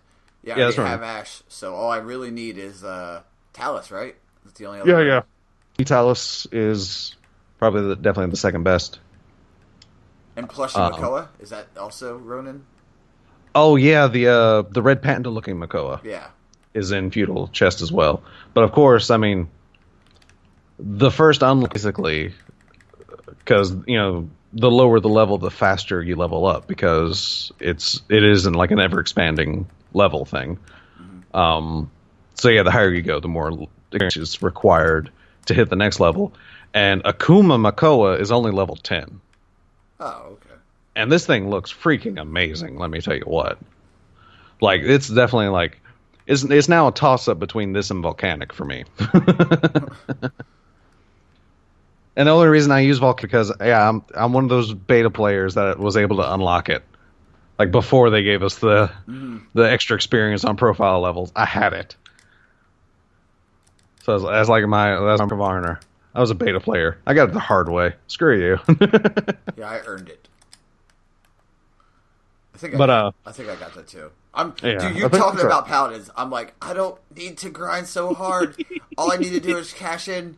I just need to cash in Renown. I don't really need to. I can go like Paladins right now. Yeah. I mean, there is 111 days left in this battle pass. So, I mean, there's time. Because it's going on for like a month longer than the last battle pass went on. Yeah. I think. Or at least two or 3 weeks at least longer than the last battle pass. So, I mean, there's some time. Like I said, I'm only really logging in. I'm getting the dailies done. And that's it, pretty much. Because that's not too bad when you're fighting against AI. Which, that's why I'm spending much time fighting against AI. And I'm also using that time, again, to nail down, like, loadouts for sure. Because I think that's been my primary weakness when going into ranked. Is the fact that I've never really spent time to really nail down loadouts and talents that I like on characters. Yeah. So I think that's been my primary weakness. So hopefully after all this and, once Destiny dies down a little bit, which theoretically will happen at some point in time, I will be more prepared to take on Paladins ranked. Or, worst comes to worst, Bungie somehow keeps us busy all year round, and I'm just always fighting against AI. Yeah, I'm still cool with that because I really like the feel of these guys, and fighting against AI makes you feel like a golden god. It does. It does. It makes you feel like some super, like, oh man, I'm so good. Right? Like fighting against AI definitely gives you that confidence boost, especially when you have it that you do click with. It's like, it is kind of the reason I like Talos so much, because it's like I clicked with him against AI and I felt just unstoppable. The dude, and he's a little buzzsaw though. Even if you're playing against other people, he's when you're playing, actual competitive. But like, just actual matches. Yeah. He's a fucking buzzsaw. Yeah, because I know there was a few actual matches we've done, and it's like, oh yeah, I still love Talos. Like, this guy still melts. I'm still dying. Like, I'm dying way more than not AI, but I'm still killing a lot of people. What do we call our group when you did Talos and I went Torvald? What did I say? And I was like, that doesn't sound right. Oh, the old man and the kid. Yeah, like old man and kid, or like Gramps and like Champ or something like that. Yeah, and you were like, that doesn't sound right. That doesn't sound right. I'm like, no, it doesn't sound right, but it's accurate. Because it's definitely like a grandpa and like some little kid, like just going around murdering people. That's what he is. He's just. I mean, yeah, for sure. I miss those days, Des. We need to get that. We need to get that going tonight. I think. Get a little bit of pallies in. Yeah, something. But you're like, it's Faction Rally. I can't. Well, it's not just Faction Rally. It's Spindle. Oh yeah. That's well. Yeah. I already forgot about it. All right.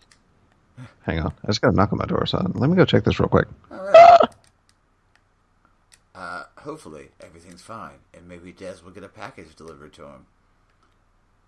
And I mean, I could mute, but why? I could pause the recording, but that's not fun. Let's just keep on going. I hope you guys did enjoy the word drunk cast, the drunken ending, as I called it. And it will happen again. We will definitely light that candle from both ends once again. It was very fun. I felt like shit that next day. Drank 2 bottles of Pedialyte, threw up a couple times. Just kept it going.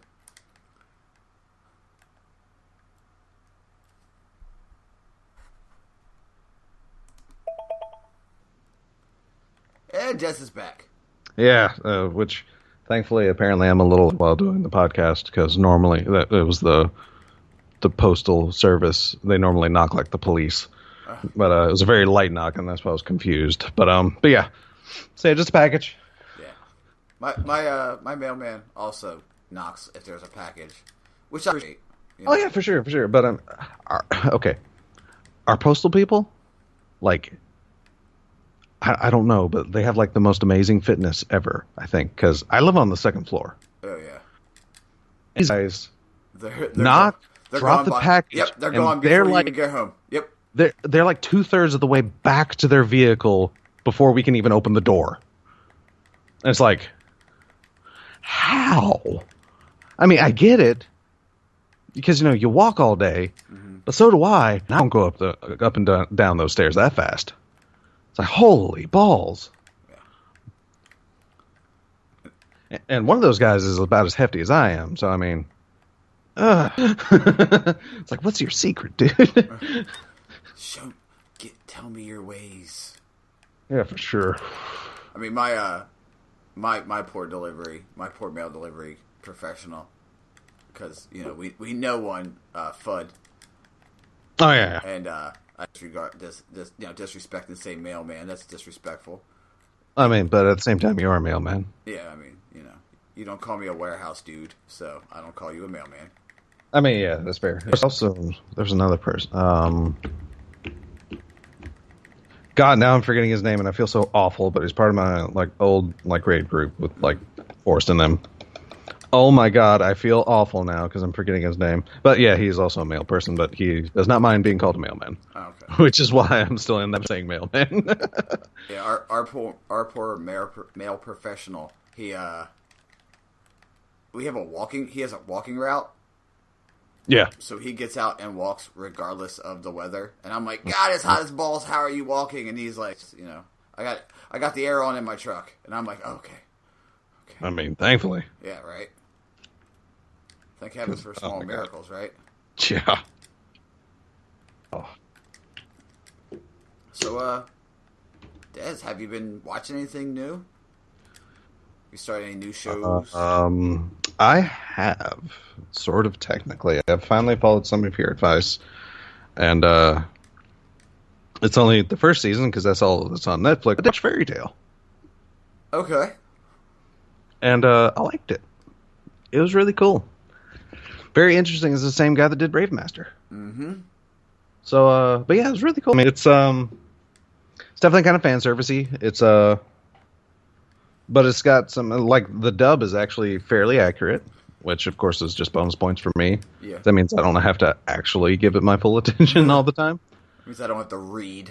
Exactly. Well, I mean, I don't mind the reading. It's just sometimes I don't watch anime. Because Dragon Ball Super when it was coming out, I was watching it direct from Japan, so I couldn't be playing a game and watching. But like I said, with accurate dubs, I don't mind listening to their voice actors because at least especially post 0304ish, pretty much around the time Naruto was starting, voice acting in anime was actually getting good. I feel, at least for dubs. Do you know? I've been listening. Obviously, I've been into Critical Role because I'm catching up with. Do you know Liam O'Brien, one of the voice actors in Critical Role, one of the players, did Gaara? Yeah. Does Gaara? I can't even say did. He still actively does Gaara, and I'm like, I've heard your voice. And then I did all the research, and I'm like, who else have I heard before? And then Matthew Mercer has done Leo from Hunter x Hunter. Oh yeah. And I'm like, get the fuck out of here. Yeah. I mean, the voice actors that do, especially the ones that dip into video game stuff and do a lot of that, are also a crap ton of anime work. That's which I mean makes sense because anime, especially after the boom of Dragon Ball, anime is kind of a bread and butter. Yeah. For voice actors, and by kind of I mean it's very, very pretty much is other than video games. So you find my first bit of amazement for that was actually my first voice actor with Stephen Bloom. And it's wow, I really like his voice, and it's really cool, and he's in so many animes. What else has he been in? It's he's been in this game, and this anime, and this, that, and the other, and this, and this, and it's wow. Where But, have I been? I know, right? And then that's like I said, that's when you find out it's like, wow, these guys get a lot of work. Mm-hmm. Or, you know, I guess at least the good ones. Yeah. But say I did like I said, I like Fairy Tail. It's like watching it was a bit of an emotional roller coaster as well. Because you know Rave Master. Yeah, but at the same time, it's like they have some really high happy points, a bunch of silly points, and then things just at the drop of a hat get super deep and super serious. It's like, whoa, okay, all right. I don't know how far the first season went.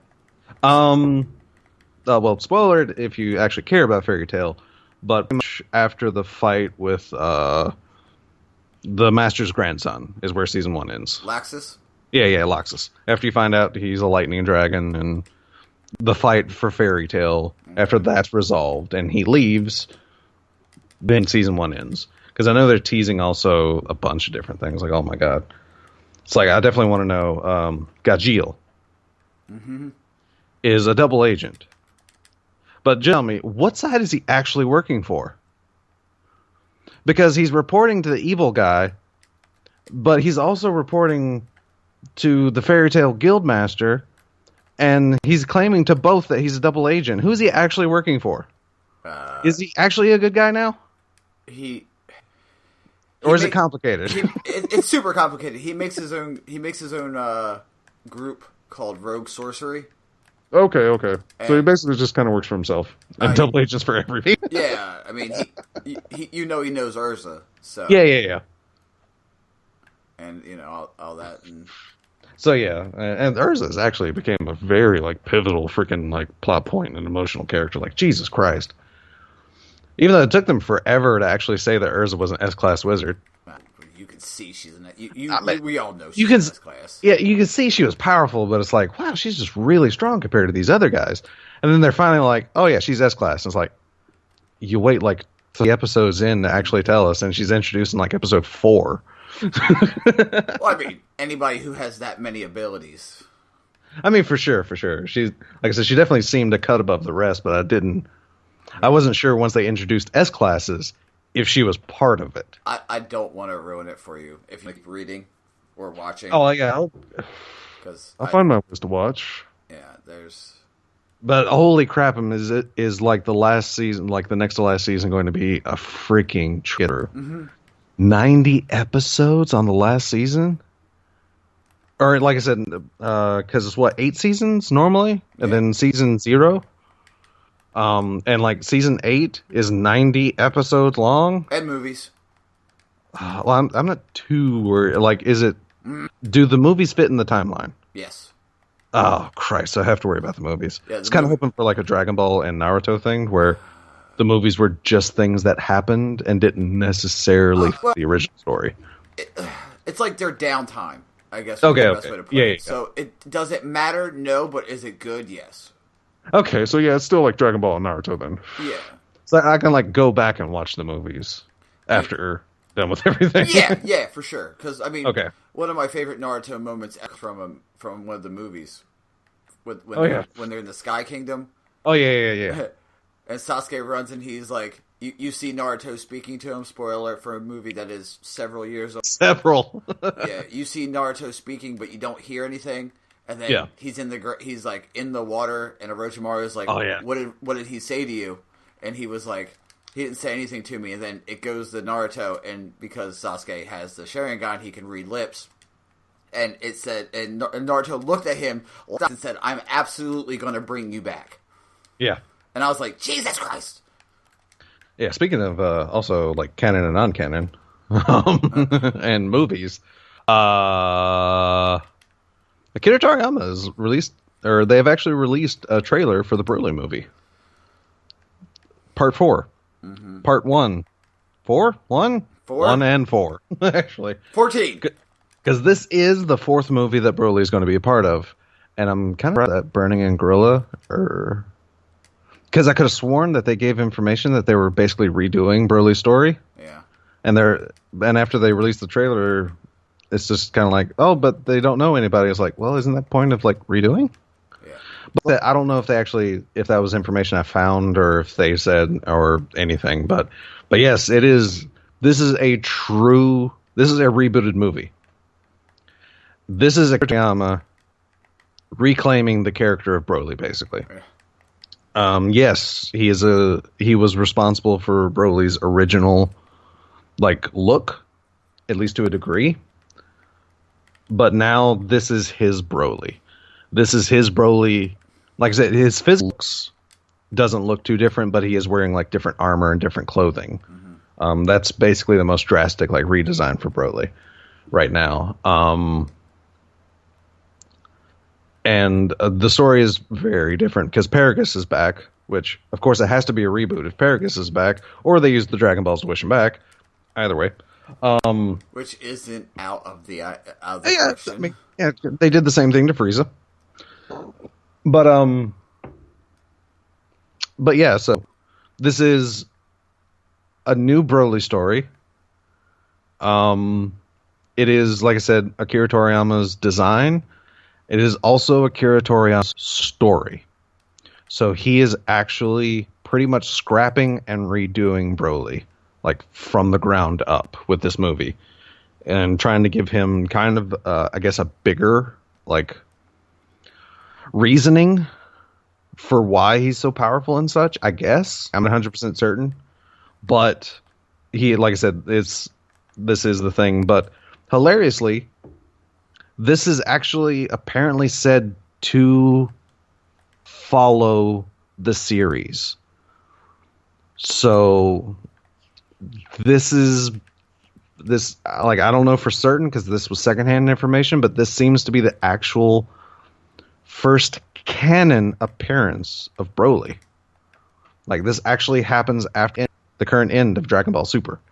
And I guess Resurrection F and Battle of the Gods, I think this is actually happening too. Mm-hmm. It's I don't think it's just a movie. The old Dragon Ball movies were just side story. They were Gaijin. Or Gaiden. Gaijin is white boy. Gaijin. Yeah, I know, right? That's a foreigner. That's our word, Jet. That's our word. Yeah. That's our word. But yeah, it's a guy. They were Gaidens. They were just side stories. They were basically just things to make a little money, essentially. At least from the animator side. But I do agree with a lot of people. The trailer looks freaking amazing. Have you seen this trailer? I have not. Let me get your reaction on this thing. Because it's not a super long trailer. Okay, so we're doing some anime reactions. I'm down with that because I got something for you. Because I found my new favorite anime. Not my new favorite. I can never take Yu Yu Hakusho, but it's my new obsession anime right now. So. Okay, so there's that.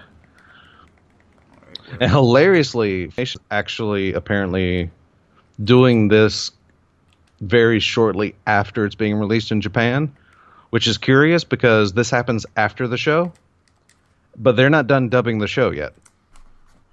So they're actually kind of skipping ahead to dub this movie. But yeah, this trailer.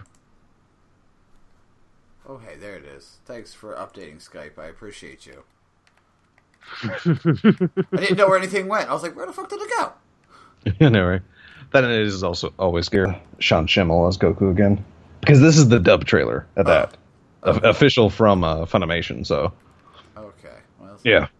Thank you for that. Yeah. Can you open? That'd be great. Thanks. Motherfucker.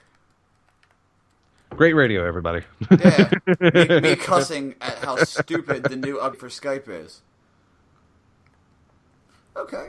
Alright. I guess I gotta do it the old fashioned. Just took fucking 27 years to do. Thanks. Great radio. Waiting for Skype and YouTube side to work. Yeah. Awesome.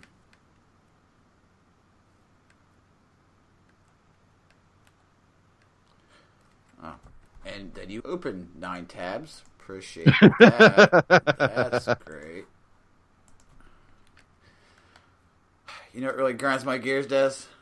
Technology? Okay, I hear. Okay, there we go. It's starting. Okay, everybody can hear it too. Yeah, right. Everybody can hear it several times because, god damn it, technology. There we go. Because we don't get paid, we can't get a copyright strike. Allegedly. That must be the guy. I don't know who he is, but his energy surged. Okay, I like Brawley. I like the dark-haired Brawley. I mean, it's always normal to start here. How is this possible? Examine his device. Magnificent. His power level is amazing. What the? Could just say everyone dress Brawley because that seems to be what it is. Right. Looks like this is going to be tougher than we thought. Here. Yeah, I can't wait.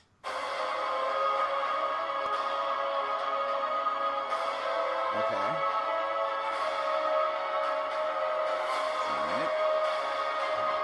Alright. Tails. Okay, Legendary Super Saiyan. I dig it. I dig it. You're blue. Yeah. I also like So that. they're Okay. So yeah.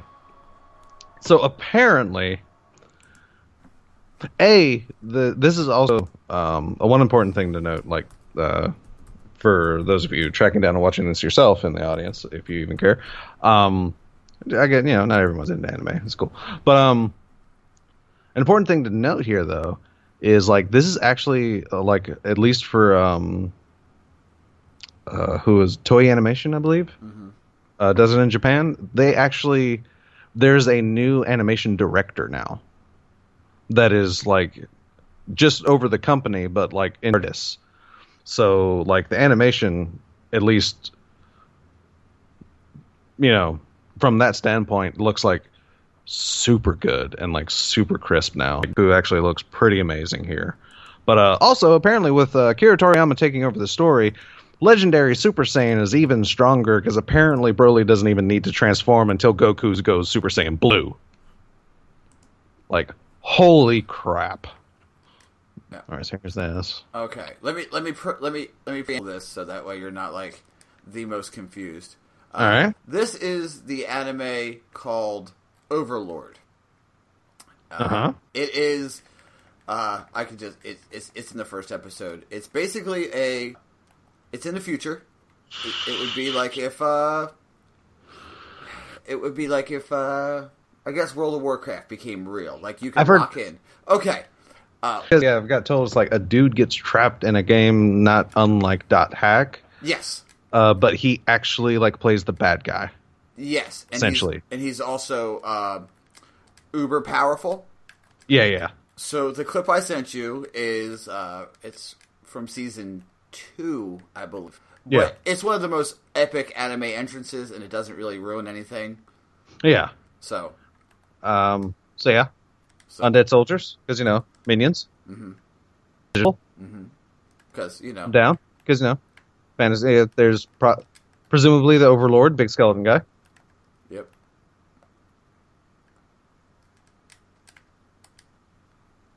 Gotta say though, he looks awesome. Yeah, that's not even. Like, holy crap! He has battle armor that makes him look even more. Jesus. Mm-hmm. Magic circles, because ever since Full Metal Alchemist, everyone has to do it now. That's not entirely fair. I guess Final Fantasy did kind of do that first. Right. And I mean, circles have been used for magic before. I mean, they have. I mean, that is, yeah. Like, circles and drawings and diagrams were part of, like, ancient alchemy, so, yeah. That makes sense. Yeah.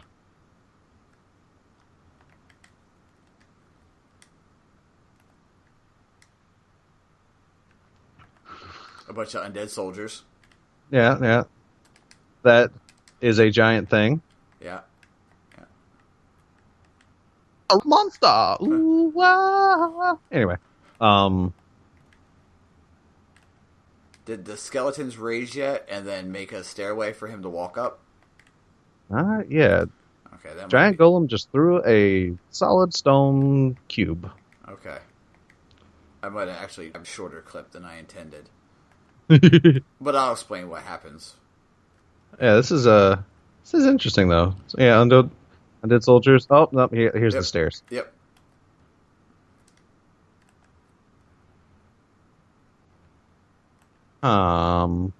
It's curious.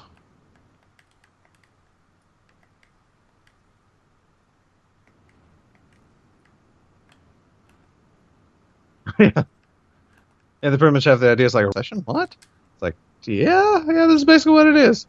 Yep. It's like presumably in the middle of a battlefield, this guy is having his own royal procession. Yep. It just makes a throne appear out of nowhere. Uh-huh, Okay, all right. Now you know why I like this, because basically it's like, oh, you like overpowered? Hold my beer. I know, right?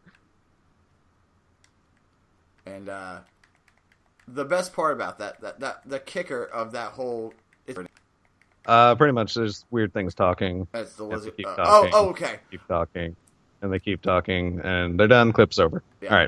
All right. Those things are high level summons. The mouth monsters, Oh wow! they were high level summons. And he just summons like dozens of them to deliver a message. I know, right? Exactly. This is like, oh, you like OP? Hold my beer. Yeah. Oh, y'all want a twist? Hold this. And it's it's my new anime obsession. My buddy sent it to me because he does is watch anime. It's his favorite fucking thing, which I don't blame him, because then it gives me hip to other anime and makes me look like a goddamn genius. He sent it to me. He's like, "You'll like this clip." And I'm like, "I don't understand what it is." He's like, "You don't need to understand the story. Just watch it." And I watched it, and I was like, "What is this called?" And he's like, "Overlord." So I started watching it, and it's basically an anime from the villain's perspective. Yeah, exactly, and that's the thing that interests me when a friend of mine told me about it, because it's like, here's this dude, he's like super overpowered, and he's trapped in a video game, has to survive, but he's actually the bad guy. It's like he actually has to defend like himself from heroes. It's like, wait, what? Yeah, there's a couple other cool, like, really, really interesting, like, they take really interesting paths.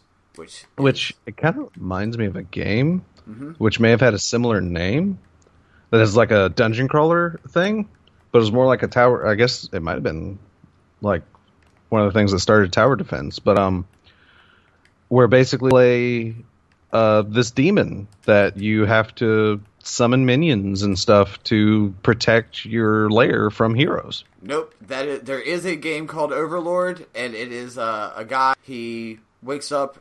And yeah, there's actually a game called Overlord. I know exactly what it is because I love that game. You get a little like a little gauntlet, and you summon your minions by like, and you can bring them to you. And then you open up like little portals, and they come out. And they say weird things like "for the master," and they put on like they can put on like pumpkins for their heads and pick up pitchforks and shit. I think so. Yeah, it's freaking a long time ago. Yeah, it's called this game. It's actually called Overlord, and it's one of my favorite. It's one of the best. It's like a dumb fun game. Like you just turn your mind off and play, and you have like two branching paths of evil. It's like the good evil, and then there's bad, like super evil. Like, do you want to ruin the sacred grove where the unicorns live, or do you want a unicorn in your house? And you're like, I don't want the unicorn in my house. And then you destroy the unicorn's grove, and then you take the last unicorn and like chain it to the wall. Oh wow! Yeah, dude, I played that game a lot. Nice. But that's definitely what it reminds me of. And yeah, it definitely looks cool now that I've seen that clip. It might be one of my next watches. There's a lot of good. I think every episode has a fight, actually. Well, I mean, it's anime, so of course. Well, I mean, it's combat anime, should I say? Yeah. Some anime don't have fights every episode. I mean, good guy. Even Tenchi Muyo had a fight almost every episode. And that's not even a fighting anime, I think. I don't even know what Tenchi Muyo is classified as, to be honest. It's something. Oh god, it's something. Also, didn't know that Matthew Mercer was the voice of JoJo Joestar. Oh yeah. He was a JoJo. He was a JoJo. Which is another anime I really need to get into, because I really do like the prospect of JoJo's Bizarre Adventure. Because I'm sure we've talked about it before, but yeah, as a recap for those they kind of get tired of anime that just have continually, like Dragon Ball. They just keep getting more and more overpowered. I mean, we're at a point right now where Goku could probably destroy universes just with a Kamehameha, but yet he still wants to get stronger. Why? And of course, there's always a villain that somehow can thrash him entirely and completely. Just totally. It's also the same villain throughout the entire series. Oh yeah, but yeah, JoJo though is interesting because they kind of, I mean, the fact that every season of JoJo's Bizarre Adventure is a new JoJo. Yeah. So JoJo from season 1 is not JoJo from season 2. JoJo from season 2 is neither of those JoJos. They actually restart. So they kind of, it's interesting because, like I said, it chooses a JoJo. Divine chosen one JoJo gets chosen, and it basically they have to start over basically from scratch to become overpowered essentially. But at the same time, I haven't seen it, but I have heard like that, and I am guessing like each JoJo has like different capabilities from one another, or else it would kind of get dull seeing the exact same progression over and over. Every single what it is it's by a birthmark. Yeah. How it's like a star birthmark that lets you know that they are a Joestar, the JoJo for that season, and everyone has a different. All of them have different powers. Every single season has a different they focus on. Okay. So, like I said, I would hope that because it would just get dull. Yeah. And they would kind of completely override the point of resetting the powers if they just have the same powers, even in like different ways. But yeah, it's like super interesting though. And like, watch the first season. I would suggest watching it through because it has a lot of classic rock influences in it. Oh yeah. Yeah, that was like the first thing that got me like curious about JoJo is the fact that you know all the it's like what there's a stand, a Black Sabbath stand, I think, and stuff like that. Yeah, that's in the most recent season. Oh, that was most okay. Yeah. Classic rock goes out throughout the entire time. Like the villain is named Dio. Yeah. And there's a guy in it whose name is Speedwagon. It's like if you know classic rock, you'll be like, well done.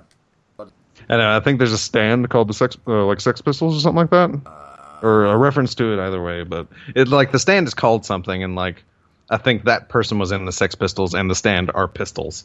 I think, like I said, I don't know for certain, but I have heard of these classic rock references, and they are Sid Vicious. Is that what it is? I think could be. Something like that. Yeah, something similar. So not all of the connections are obvious, but yeah, they're like everywhere to classic rock. And sure enough, the mangaka was obsessed with like classic rock and metal and stuff. But yeah. So yeah, it's definitely. I definitely do need to get into JoJo because I mean that's one of the that's one of the go-to like recommendations for anime. Like Dragon Ball was the easy gateway. For me, it still is. There's not a lot of character progression. It's just like, at least not for Goku, but there's like cool fights and like some cool twists here and there, and it's like easy to follow. And then you got things like, of course, Fist of the North Star. Yeah. Which apparently had a lot of Japanese people confused. Because Fist of the North Star was apparently heavily inspired by Mad Max. And when Mad Max Fury Road came out, there were apparently a Japanese generation that thought Mad Max was ripping off of Fist of the North Star. When in reality, it was the other way around. So yeah, of course, there's that one. Which I think Fist of the North Star does predate Dragon Ball, yeah? I would assume so. I think so, because I think the difference was the fact that, if you're going to suggest, okay, these are also fighting anime suggestions, but I mean, Fist of the North Star started as a fighting anime. Yeah. Or a fighting manga. It was about the fights, and it was about this overpowered character.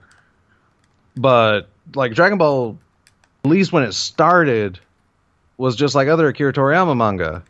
It was a comedy. Mm-hmm. You know, and one of his editors was like, well, or Akira Toriyama was kind of writing himself into a corner, and his editor was like, well, why don't you introduce a tournament? It worked well in, you know, Rayleigh. Or Dr. Slump, that was it. So he's like, okay, I can just focus on, you know, I can just, like, do this tournament thing and, like, progress it from there. And then it just slowly and surely became, like, tournament after tournament after tournament. And that's pretty much still the plot of Dragon Ball. Tournaments. Yeah. It's what's for dinner. Yeah. I mean, it's just, you know, it goes from the World Martial Arts tournaments to, okay, the Saiyan Invasion was not a tournament. And neither was the Namek Saga. That's right. Okay, so the two, I guess, most pivotal ones and kind of popular were not tournaments, but then, you know, Androids and the Cell games, giant tournament. Then they go back to the World Martial Arts tournament. And Boo technically wasn't a tournament, but like I said, it does start in a World Martial Arts tournament. And then Dragon Ball Super is one big tournament.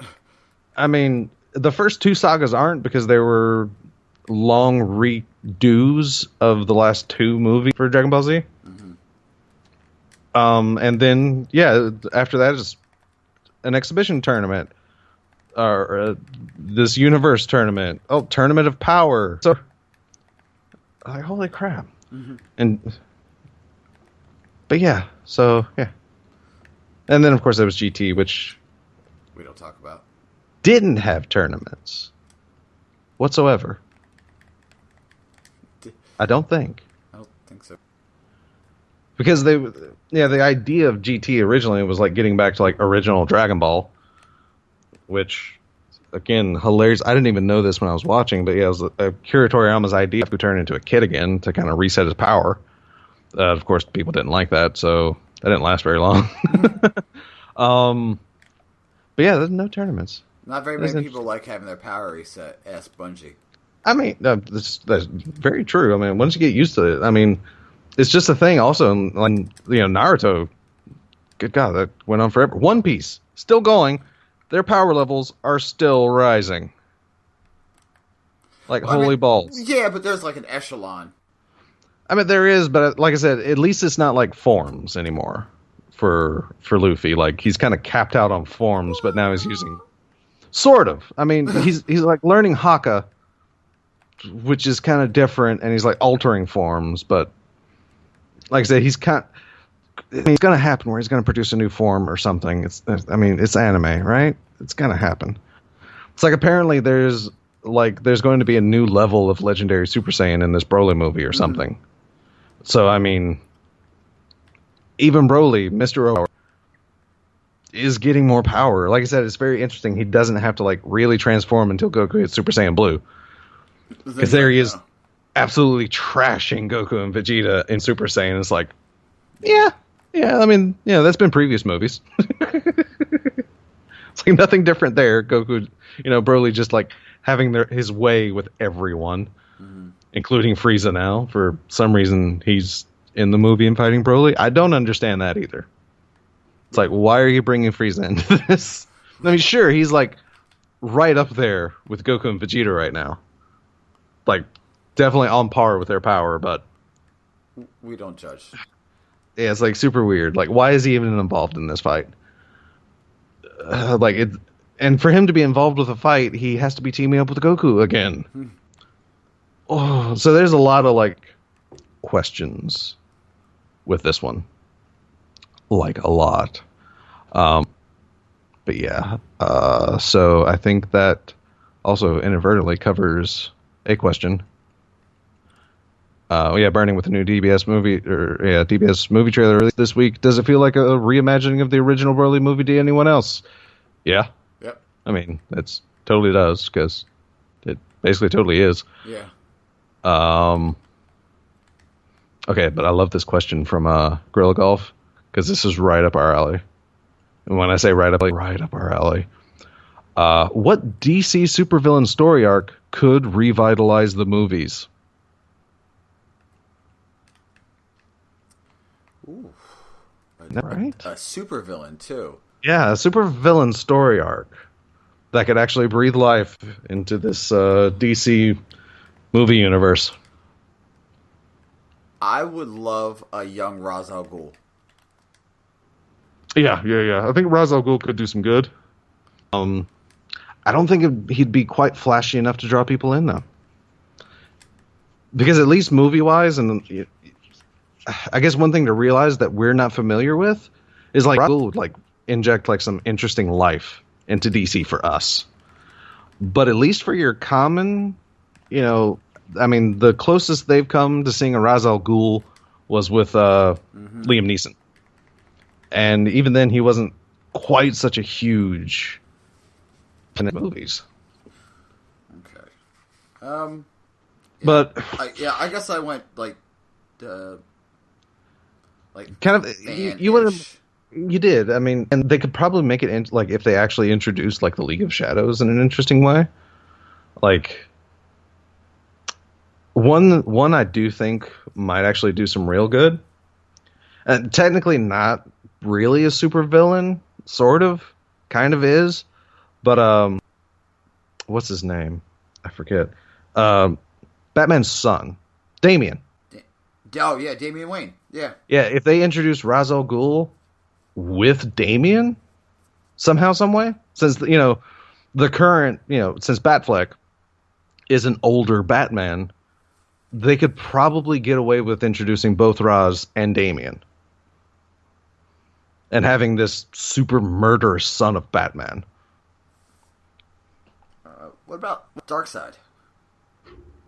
Oh, they're going to do that, but I don't know. I don't know if that'll actually bring in interest. Yeah, because Darkseid basically is Thanos. And essentially. Maybe. And they just did Doomsday. How about Deathstroke? Oh, Deathstroke would be super interesting, actually. And maybe I was thinking that or Vandal Savage. Yeah. Like those two could, especially, I think. Like, because I think he's multi-layered enough to where they can get away with some very interesting things. Isn't Joe Manganiello playing Deathstroke in a movie or something, if I remember correctly? I don't know. I've heard these rumors. There's like possibilities of like two different Jokers in the current DC movies. That's actually a thing. Joaquin Phoenix is doing a standalone movie, and but yeah, apparently because people were saying it's like, Jared Leto will be Joker again, and then they're like doing this Joker movie, and it's like, nope, he's not going to be in this movie. But they've said Jared Leto will be Joker again, so you're actually going to have two different Jokers? I guess, yeah. And why not why not use the William Dafoe? Or the Willem Dafoe. I keep wanting to say William. It's Willem, yeah. There's no I. But yeah, do Willem Dafoe. It'd be amazing. Like that would legitimately be the story arc. It's like not even a DC comic thing, but good God, introduce like Willem Dafoe as an older true Joker. Oh yeah, that'll bring in like the fans and like the casuals alike. Because Willem Dafoe has that gravitas in his voice. He does. That low maniacal laugh going. Like that, and he like just his presence as an actor also is just. I mean, he's been able to successfully do a lot. I mean, come on, he was a gay man in Ducks, and he was still amazing as this flamboyant gay man. And not really flamboyant, but, quirky. He has some quirks to him. Yeah. But, yeah, he pulled that off, like, super well. And I'm not saying, you can't pull off gay men. I'm just saying it was very different for a Willem Dafoe role. Mm-hmm. Oh, yeah, normally he's the at least as far as I know. Yeah, I think so. I mean, I like watching actors go beyond their breadth. Exactly. Because, I mean, it's like Michael Keaton when he was first Batman. Like, I didn't know it before because Batman's what really drew my attention to Michael Keaton, but he's a funny guy. Yeah. And Michael Keaton is freaking Vulture. Again, he's a funny guy, and he did Heroes, but my God, was he amazing, the Vulture in Spider-Man Homecoming. Like, holy crap. When he... Truth. Yeah, when he actually sits in the car and gives this death threat to Peter, it's like, oh, God. Oh, God. But yeah, he does it super, super well. But yeah, so I don't know. I don't think we can answer that movie because I think we're too much of fans, and we might pull out some of these deep cuts. Because I mean, what's his name? Mike could do a really good like Batman detective movie. As Victor Zsasz. Yeah. Like if you could do someone like him as the villain of a Batman movie, like I'd be down for that because that's more like detective Batman. See, that's what I was thinking. Was like if there was like a type of Joker, you can have like the Frank Miller Batman. Yeah. You know, like a bit too old for this shit. Exactly. And then it can be like, I got you to. That could be that famous. I got you to snap. I won. Even though I might lose that, but I mean, there's so many great Jokers out there. For sure. I wouldn't mind seeing a Batman Begins, or I'm sorry, the Batman Beyond. I wouldn't mind seeing Batman Beyond. Goodness, good God, yes. Oh, just put Ben Affleck in some makeup and a truly old Bruce Wayne. Like, oh my God. No. Because I don't care what you say or what anyone says. You can have me if you want. Ben Affleck is an amazing Bruce Wayne in Batman. Put Michael Keaton back as Bruce Wayne. Actually, yeah, I take. Because what I mean, yeah, he could definitely pull off the grumpy old Bruce Wayne, like super well. Yeah, put Michael Keaton in there. And no jokes, but yeah, would take a lot less makeup. I mean, they're all aging happens. It does. So I mean, yeah. Batman Beyond. Oh my God. Yeah, I would definitely watch that. I think still have Superman that barely looks 50. Exactly. Fuck you, Clark. Yeah, old decrepit Bruce Wayne, and you can even catch like the current guy and just give him white streaks in his hair, like the Reed Richards treatment, and like there he is. just a little salt and pepper. Yeah, no, right? Henry Cavill. There we go. Mm-hmm. But yeah, and also like his next. Who's your teenage celebrity crush growing up? Mine was Erica Durance. Erica Durance. Is that Winnie Cooper from Wonder Years? I'm about to find out. Because that name is familiar, but like, let's see. Oh yeah. Hold on. Erica Durance. Yeah. She played Lois Lane in Smallville. Okay. All right. That's fair. Let's see. As a teenager, well, I know kind of like before then. I know one of my first celebrity crushes was probably Amy Jo Johnson, of course, because that's the easy one. Pink Ranger.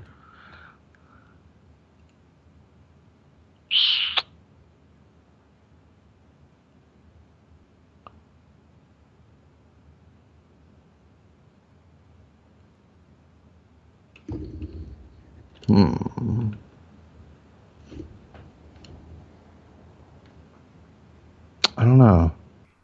But yeah, like I said, preteen, but yeah, Amy Jo Johnson was the first one I could remember.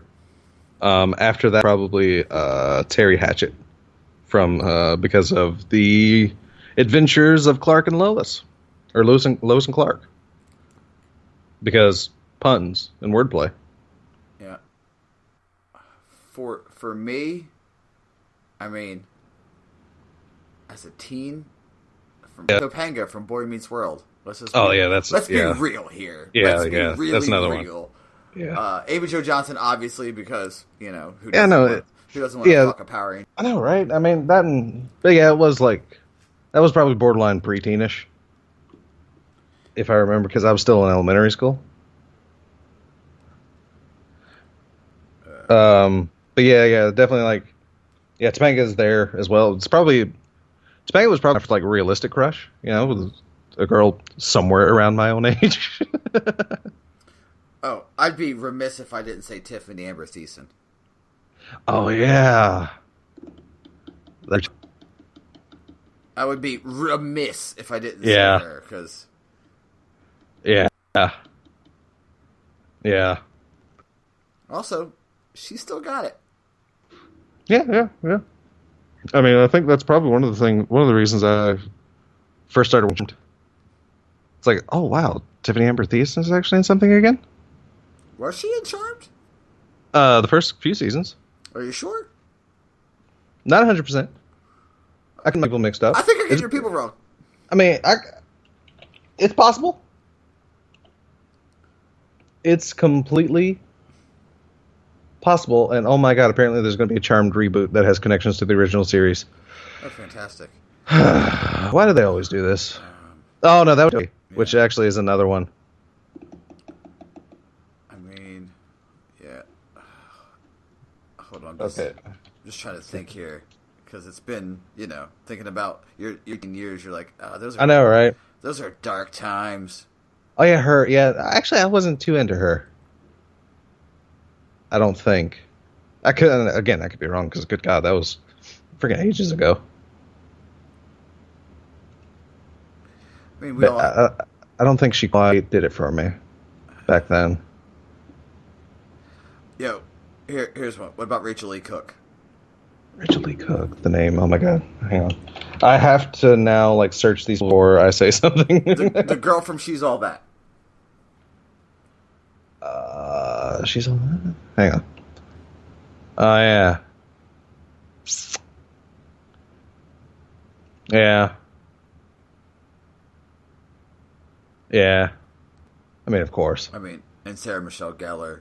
Oh yeah, of course. Who didn't have her? I mean, good God. Eliza Dushku, or whatever, however you say her last name. Oh God, Christ, I can't think of her name right. Wednesday Addams. Oh, yes. Yeah. Yes, Christina Ricci? Yeah, yes. Yeah. For sure. It's like, I mean, that's definitely borderline late teen, early adulthood, but yeah, definitely. Mm-hmm. Because, I mean, no, I didn't. It was Wednesday Addams, but that's just the role I remembered her and that I could definitely, relate. Yeah, I mean. Yeah. Just for safety listening. Yeah. I'm not that kind of guy. Even though I guess it would be fair, because I was fairly young when Addams Family came out, so I guess it would make sense, but I'm still not taking that chance. Also, Amy Jo Johnson, you still got it. Oh, really? She finally got over, issues? Yeah, she's all right now. I mean, you can tell she had issues. You can tell they're in... Yeah. Yo, okay, time out. Oh, good God, yeah. Alyssa Milano. We forgot Alyssa Milano. Of course, Alyssa Milano. The other reason I checked out Charmed. Yeah. Alyssa Milano. See, now questioning myself. But yeah, actually, Amy Jo Johnson looks super good. She actually looks... She's basically recovered from her issues for sure. Because she about looks like what she did while in Power Rangers. Which is good, because she was she was awfully thin after that. Oh yeah, it got bad. Yeah, it got bad. But yeah, she's recovered very well. Also, can we talk about bad real quick? Can we talk about how bad when Skype updates? Yeah. Any awkward pauses or missing info from conversation? Remember, Murphy's Law of RNG. Yeah. And one thing that definitely goes wrong, whenever Skype updates. Every Skype update. Midway through this recording, my computer decided it was my Skype. Oh, you don't have a microphone connected. And I'm like, no, I do. I have one. It's right directly in front of me, actually. I can see it. I'm literally talking into it. And they're like, nah, you're good. And that might be why there's a long pause, or maybe not. Who knows what might happen? Who knows? Something's gonna happen. Something's gonna happen, and I'm gonna throw something across the goddamn floor. Fuck Skype. Fuck you for updating midway through. Why did you update? And another reason why did the missus decide she wanted to say, okay, update Skype, when there's clearly a message on the computer that says, do not update Skype, it's a piece of shit. For sure. Fuck, man. Questionable. But yeah. So Gorilla, don't worry, we're not forgetting about the weapons. Oh, go ahead. We're looking good right now. Let's just let's tempt some fate. Let's. All right, we'll tempt some fate. This one probably anyway, because I don't know how to answer that. So this question is fairly simple for most people. Anywho, I'm sure both of you have done some long road trips. Do you have a band/music you always seem to listen to? I mean, I always seem to listen to classic rock. I know, right? See, here's the thing about me and road trips. Because, like I said, my parents divorced while I was still young. My mom moved all the way down to Alabama from North Carolina. But there were occasions like we'd make trips up to North Carolina, like to see how people were doing and such, and whatever. Whenever they made that trip, it was like 3 or 4 in the morning. Why was it at 3 or 4 in the morning? So you slept. So that way they could pick little old me up, put me in the back seat with a blanket, and I leave half of that trip. So now what that has done to me, it's like if I'm not driving on a road trip, You shut down too? I am sleeping. It's like my body is like trained to knock out if I'm not driving. So I don't listen to a lot of music. I know my wife, when they would make family vacations down to Florida, again, early morning, so I would sleep when we did that, they would listen to Michael Jackson. Okay. The album with Thriller, I believe. Which was also called Thriller. Yeah. Again, I'm like, I'm at a point right now, I don't know what I could say to be wrong. I thought Tiffany Amber Thiessen was in Charmed. The best part was me going, you sure? Yeah, it's like, you know what? I was. But, yeah, so I think the closest I came was back when I had my first portable CD player. Because that was during an era, they were like 12 years apart. And so while I was still young, he was, of course, in the middle of the rock scene with people like, Gwar and Metallica, early Metallica, Poison, Skid Row, Scorpion, people like that. Mm-hmm. So I developed a lot of musical interests. Okay, Metallica is my favorite band. And they were also like the first band I really got into. So when I got my first portable CD player, I was collecting Metallica albums from Walmart. So, and I know on one road trip to Florida, we actually stopped in a Walmart for something. And I caught Ride the Lightning. Which I couldn't find in our Walmart. So that was like one of the few times like my parents actually get me something. And I just played the holy balls out of that for that trip. So I mean, I don't have a go-to, but like I said, because if I'm not driving, I'm knocked out. If I am driving, it's just kind of whatever. Which if we have a road trip right now, it's probably going to be K-pop. Because wife and mother-in-law are obsessed with K-pop right now. So, yeah. That's fair. I mean, I say classic rock, but I always seem to go towards, like, Led Zeppelin. Yeah. That's fair. Also, if you want to just if you like Led Zeppelin, give Greta Van Fleet a listen, because it's basically a new version of Led Zeppelin. The singer sounds just like, it sounds like, if you listen to it, you're like, oh man, Led Zeppelin put out new music. It's like, nope. Nah. Oh, that's cool. But yeah. I mean, that and my musical tastes are very wide and varied anyway. Yeah, mine are too. And there are some incredible K-pop songs, let me tell you what. I have some catchy tunes. Or, as they say in that fandom, bops, apparently. Yeah, I've heard that before too, and like, I don't get it! I'm old!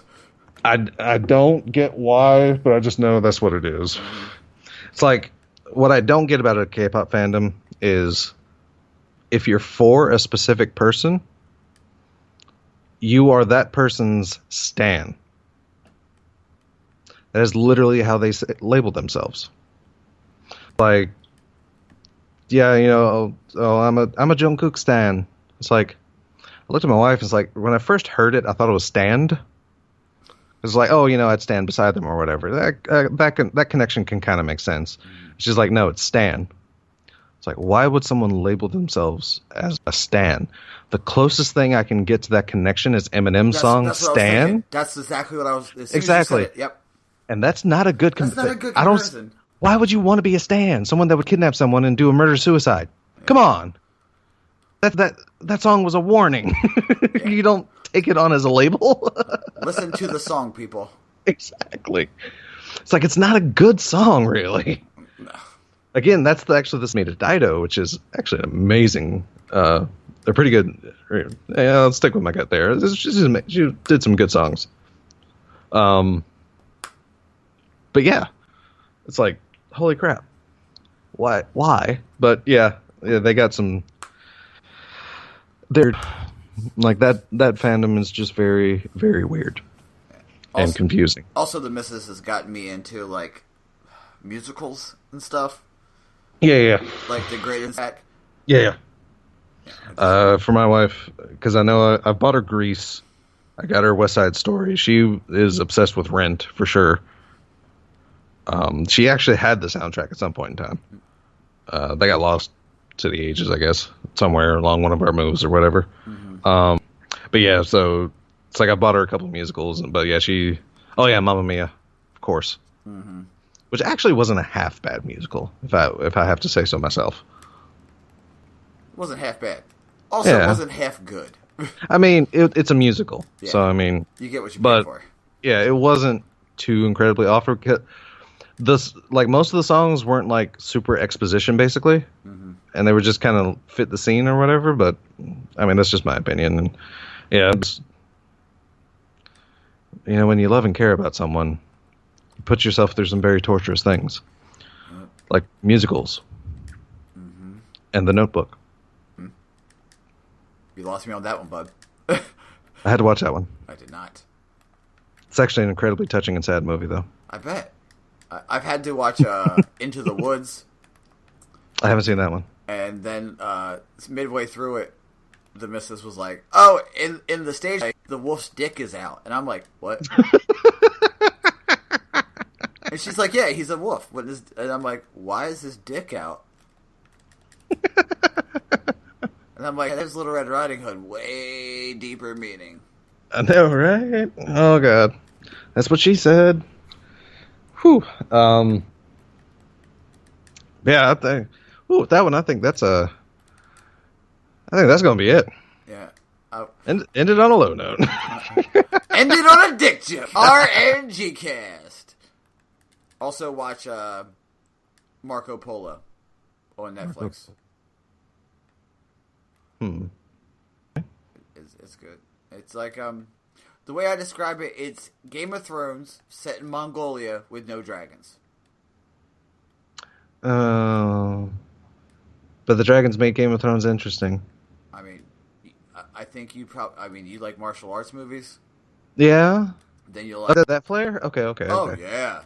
As long as it has something crazy I can like latch onto, because I'm not too huge about, ancient like political drama type stuff, which so much one of the night manager at my company pretty much guaranteed I'll probably never read the Game of Thrones books. Because he said they were great up until they started introducing the fantasy elements like a couple books in. And it's like, you know what? That's not the part that interested me, though. Yeah. It's like, it's the fantasy elements from the show that drug me through until the last season. So, yeah, I'll probably not read them. Yeah, the books are a little bit different. Yeah. Well, you're reading, so your mind puts everything together. Oh, yeah, for sure. But like I said, it's just, I don't know. It's the whole like political thing. If it's just a like medieval politics thing, well, there's a blind Wukong monk that trains people in martial arts. Okay. And his name is 100 Eyes. Okay. And I mean, he's pretty badass. And they actually do have like styles on.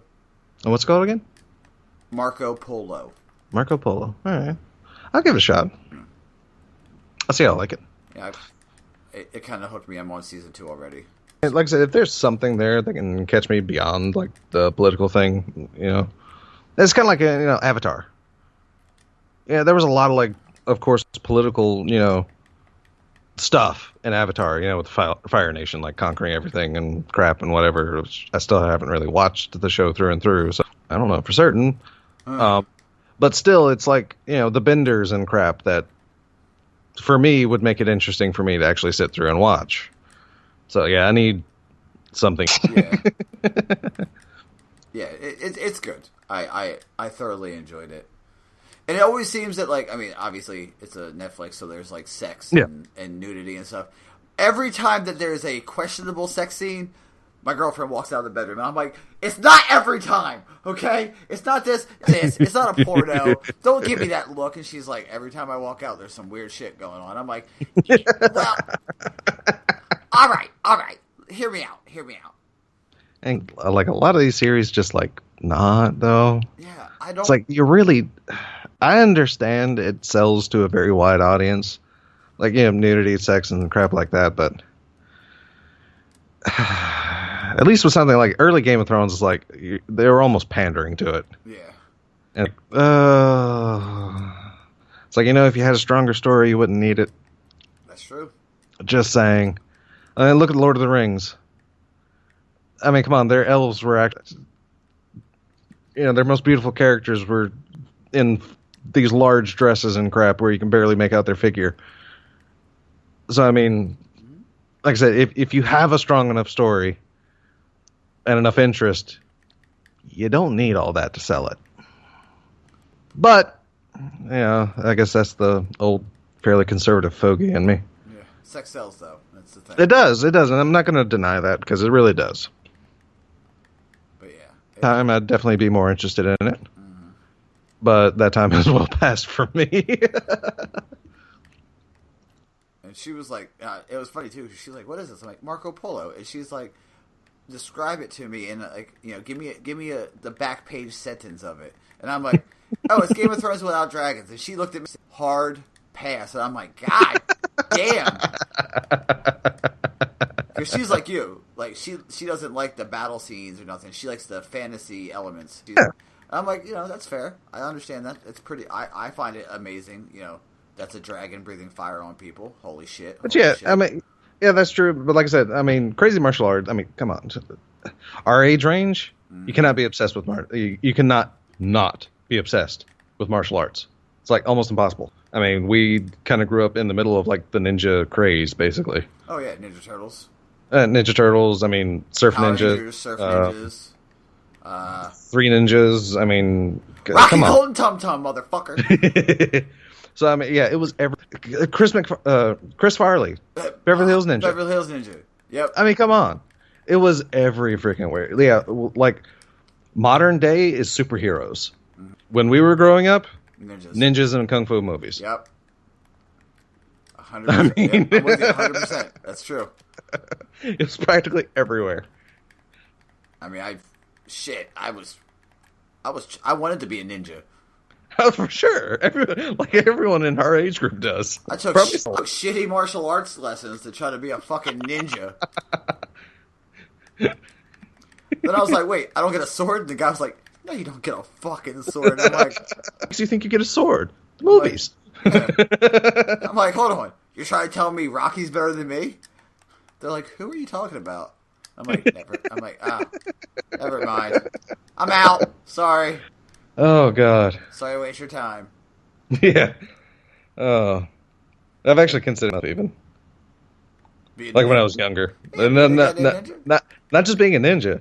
Of course, I definitely wanted to. I'm talking about the crappy martial arts courses. Oh, yeah.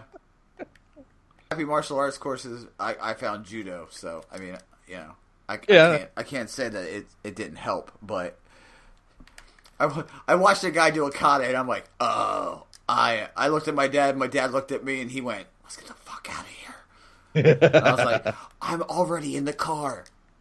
You can too. But yeah. Yeah. Crappy martial arts is always fun, though. Like, one of my favorite things to do is, like, the crazy martial arts masters that think that they can, like, stop a punch with their mind. Have you ever yeah. just get punched in the face, and I'm like, how'd you think this was going to end? They don't think you're a martial arts master. They don't think you have magic powers. Iron Fist. No, right? But it just I watch weird things sometimes. Sometimes I get stuck in holes on the interwebs. Oh I'm yeah. like, oh man, it's like watch this master who thinks he could do ki attacks get beat up by a professional boxer, and I'm like, No, right? and then he's sitting here like, I can strengthen my chi in my jaw to break your hand, and the boxer's like, hey man, you sure you want me to punch you in the face? And the dude was like, I fear for your hand safety. And the guy is hilarious. That's the best part about watching the movie. He's like, I'm gonna knock this motherfucker out. And he just kept saying it. And the guy was like, no, you won't. Everything is fine. He's like, I'm gonna put you to sleep. And the guy's like, I will break your hand and arm when you make contact. And the guy was like, I'm kind of sure you're not gonna do that. Like it was so funny because he was so like calm about it. Like, all right, I'm just letting you know this is really gonna hurt. Yeah. And then it was, I do not fear. And then the guy was like, all right, I'm gonna punch you now. And the guy was like, punch and I will break your hand. And he was like, okay. And the noise it made sounded like a fucking watermelon getting hit by a bat.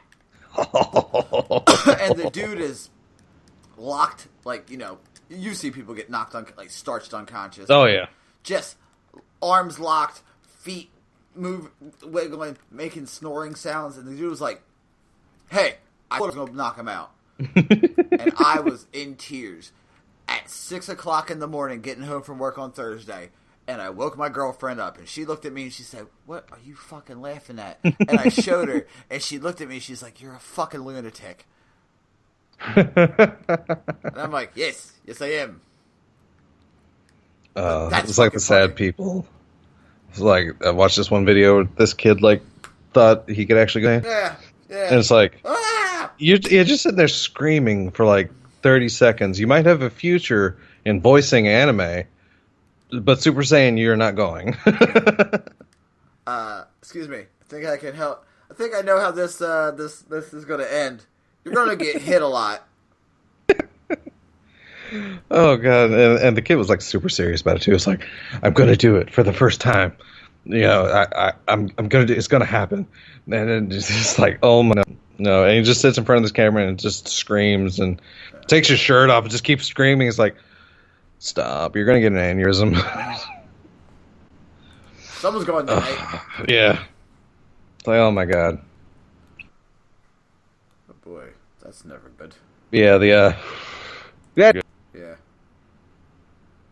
It just, I don't know, man. Does Double G have any more? Like I said, there's one really. You have a 3D printer the size of a house with plans to make anything, but you can only make one thing. What do you make? A house. Best answer. Oh, it's like a house may not be the best thing out of resin and such, but yeah, I don't know. I mean, if I want to be a real dick, make the Traveler. I honestly. And that's how we roll into on next year, just in the Traveler, just you and me, hamster balling it up, being Hammond, just running through, and then we hop out and be like, RNG's here, bitches! And then we get escorted off. Yeah, for sure. But no, that was our cosplay. We were the Traveler. Yeah. And then we could just be like, oh, I can't, it'd just be drunk. Have you ever seen in the shows oh, I can't do this, oh, I can't? Oh, yeah. That would just be us, just. Oh, I guess I can't 3D print a giant Traveler. Then Hamster Ball host and brother Des Raven. I guess we're not allowed to do that. Oh, it's unsafe. I guess we just can't have fun. Oh, it's unsafe. We didn't pay the insurance premium. Well, whose fault is that? in the highly unlikely case that would ever happen, I just want to say we would never put anybody at risk for a bit unless it's us. Yeah, I might be willing to risk some self-harm, maybe. Yeah, for sure. It depends on the level, because I'm not masochistic or anything, but yeah, it's like, oh, you might sprain an ankle. Yeah, I'll risk it. Yeah, I mean, you might break a bone. I'd rather not. And anything higher than that is like a no. But I mean, I've broken bones before. I can get through it. I mean, sometimes I say, "What's the worst that could happen? A concussion?" I mean, yeah, I've been through that. I mean, we can be real. What's the worst that could happen? A concussion. All right. Yeah, I mean, I'd probably risk that. To quote Aldo, or you get your ass chewed out. All right, cool. Yeah. To quote Aldo Range from England, I've been chewed out before. Yeah. So I'm okay with that. So yeah. If you're the size of a house. Yeah, what do you make? I don't know. The size of a house isn't big enough to 3D print a life-size Gundam, but I'll give it a shot. I mean, yeah, I might. Either that or like Gundam armor I could wear. Because I would definitely roll into a convention as like Death from Gundam Wing.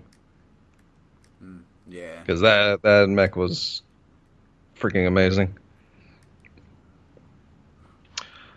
Like I said, I don't know. Other than like, I don't know what to do with the 3D printer other than like doing cosplay stuff. Yeah, I would. I mean, so it's like, and it's very unlikely because it's the size of a house. Yeah. So it's like, what do you do with this big ass 3D printer? I don't know. No, yeah. It's like too many possibilities. Like, print something big with it, maybe. Right? Do something massive. But I would definitely like, if I had the chance, I'd probably like, if with that kind of resource, I'd print a life size scale model of a Gundam, for sure. Something cool. Yeah. I'd probably use it as like a lawn ornament or something. Yeah.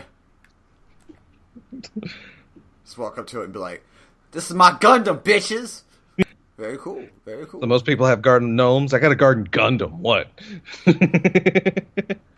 It doesn't just scare crows; it scares everything. Yeah, right. And I would hollow it out and make it my man cave. God, yeah. I would crawl in. I would have like a little access port, and I would sit in the cockpit where the Gundam pilot would be, and be like, "I stand here before you." For sure. But yeah, that's pretty much what I would do. Yeah. So I guess this is episode 113, right? I believe so. All right. I can then choose the appropriate tab. Yep, 113. Okay. And that brings episode 113 of the RNGCast to a traditional close. Yes. Des, why don't you tell everybody where they can find you? Well, you can easily find Twitterverse at DES_Raven. And you can search me on YouTube, Deathwitch Raven, because, again, things are coming. I'll do too many details because that was a BADS exclusive. So if you want to know what's coming, listen to that show. If you don't know who those people are, look them up at BarelyADS on Twitter. Check out that episode whenever it goes live. And you can find me, Buster Knuckle, on Twitter at BusterKnuckle13. That's Buster3. You can find this podcast, the RNGCast, at the RNGCast on Twitter. You can email us, the RNGcast at gmail.com. We have a page. Des and I are going to have to watch a couple shitty movies with people. I'm not looking forward to it, but I'm looking forward to it because it's always a good time. You can find us patreon.com/the RNGcast. At any tier, you get content. Yes, for sure. And like our next one, I might have to get a Max Harder lemonade just to make it that much more. Oh, shit. It might be a oh, man. It might be us watching movies tanked up a little bit. That being said, this is the RNG cast. We're out. Later, man. See you all next week. Fucking hate Skype. Fucking hate it.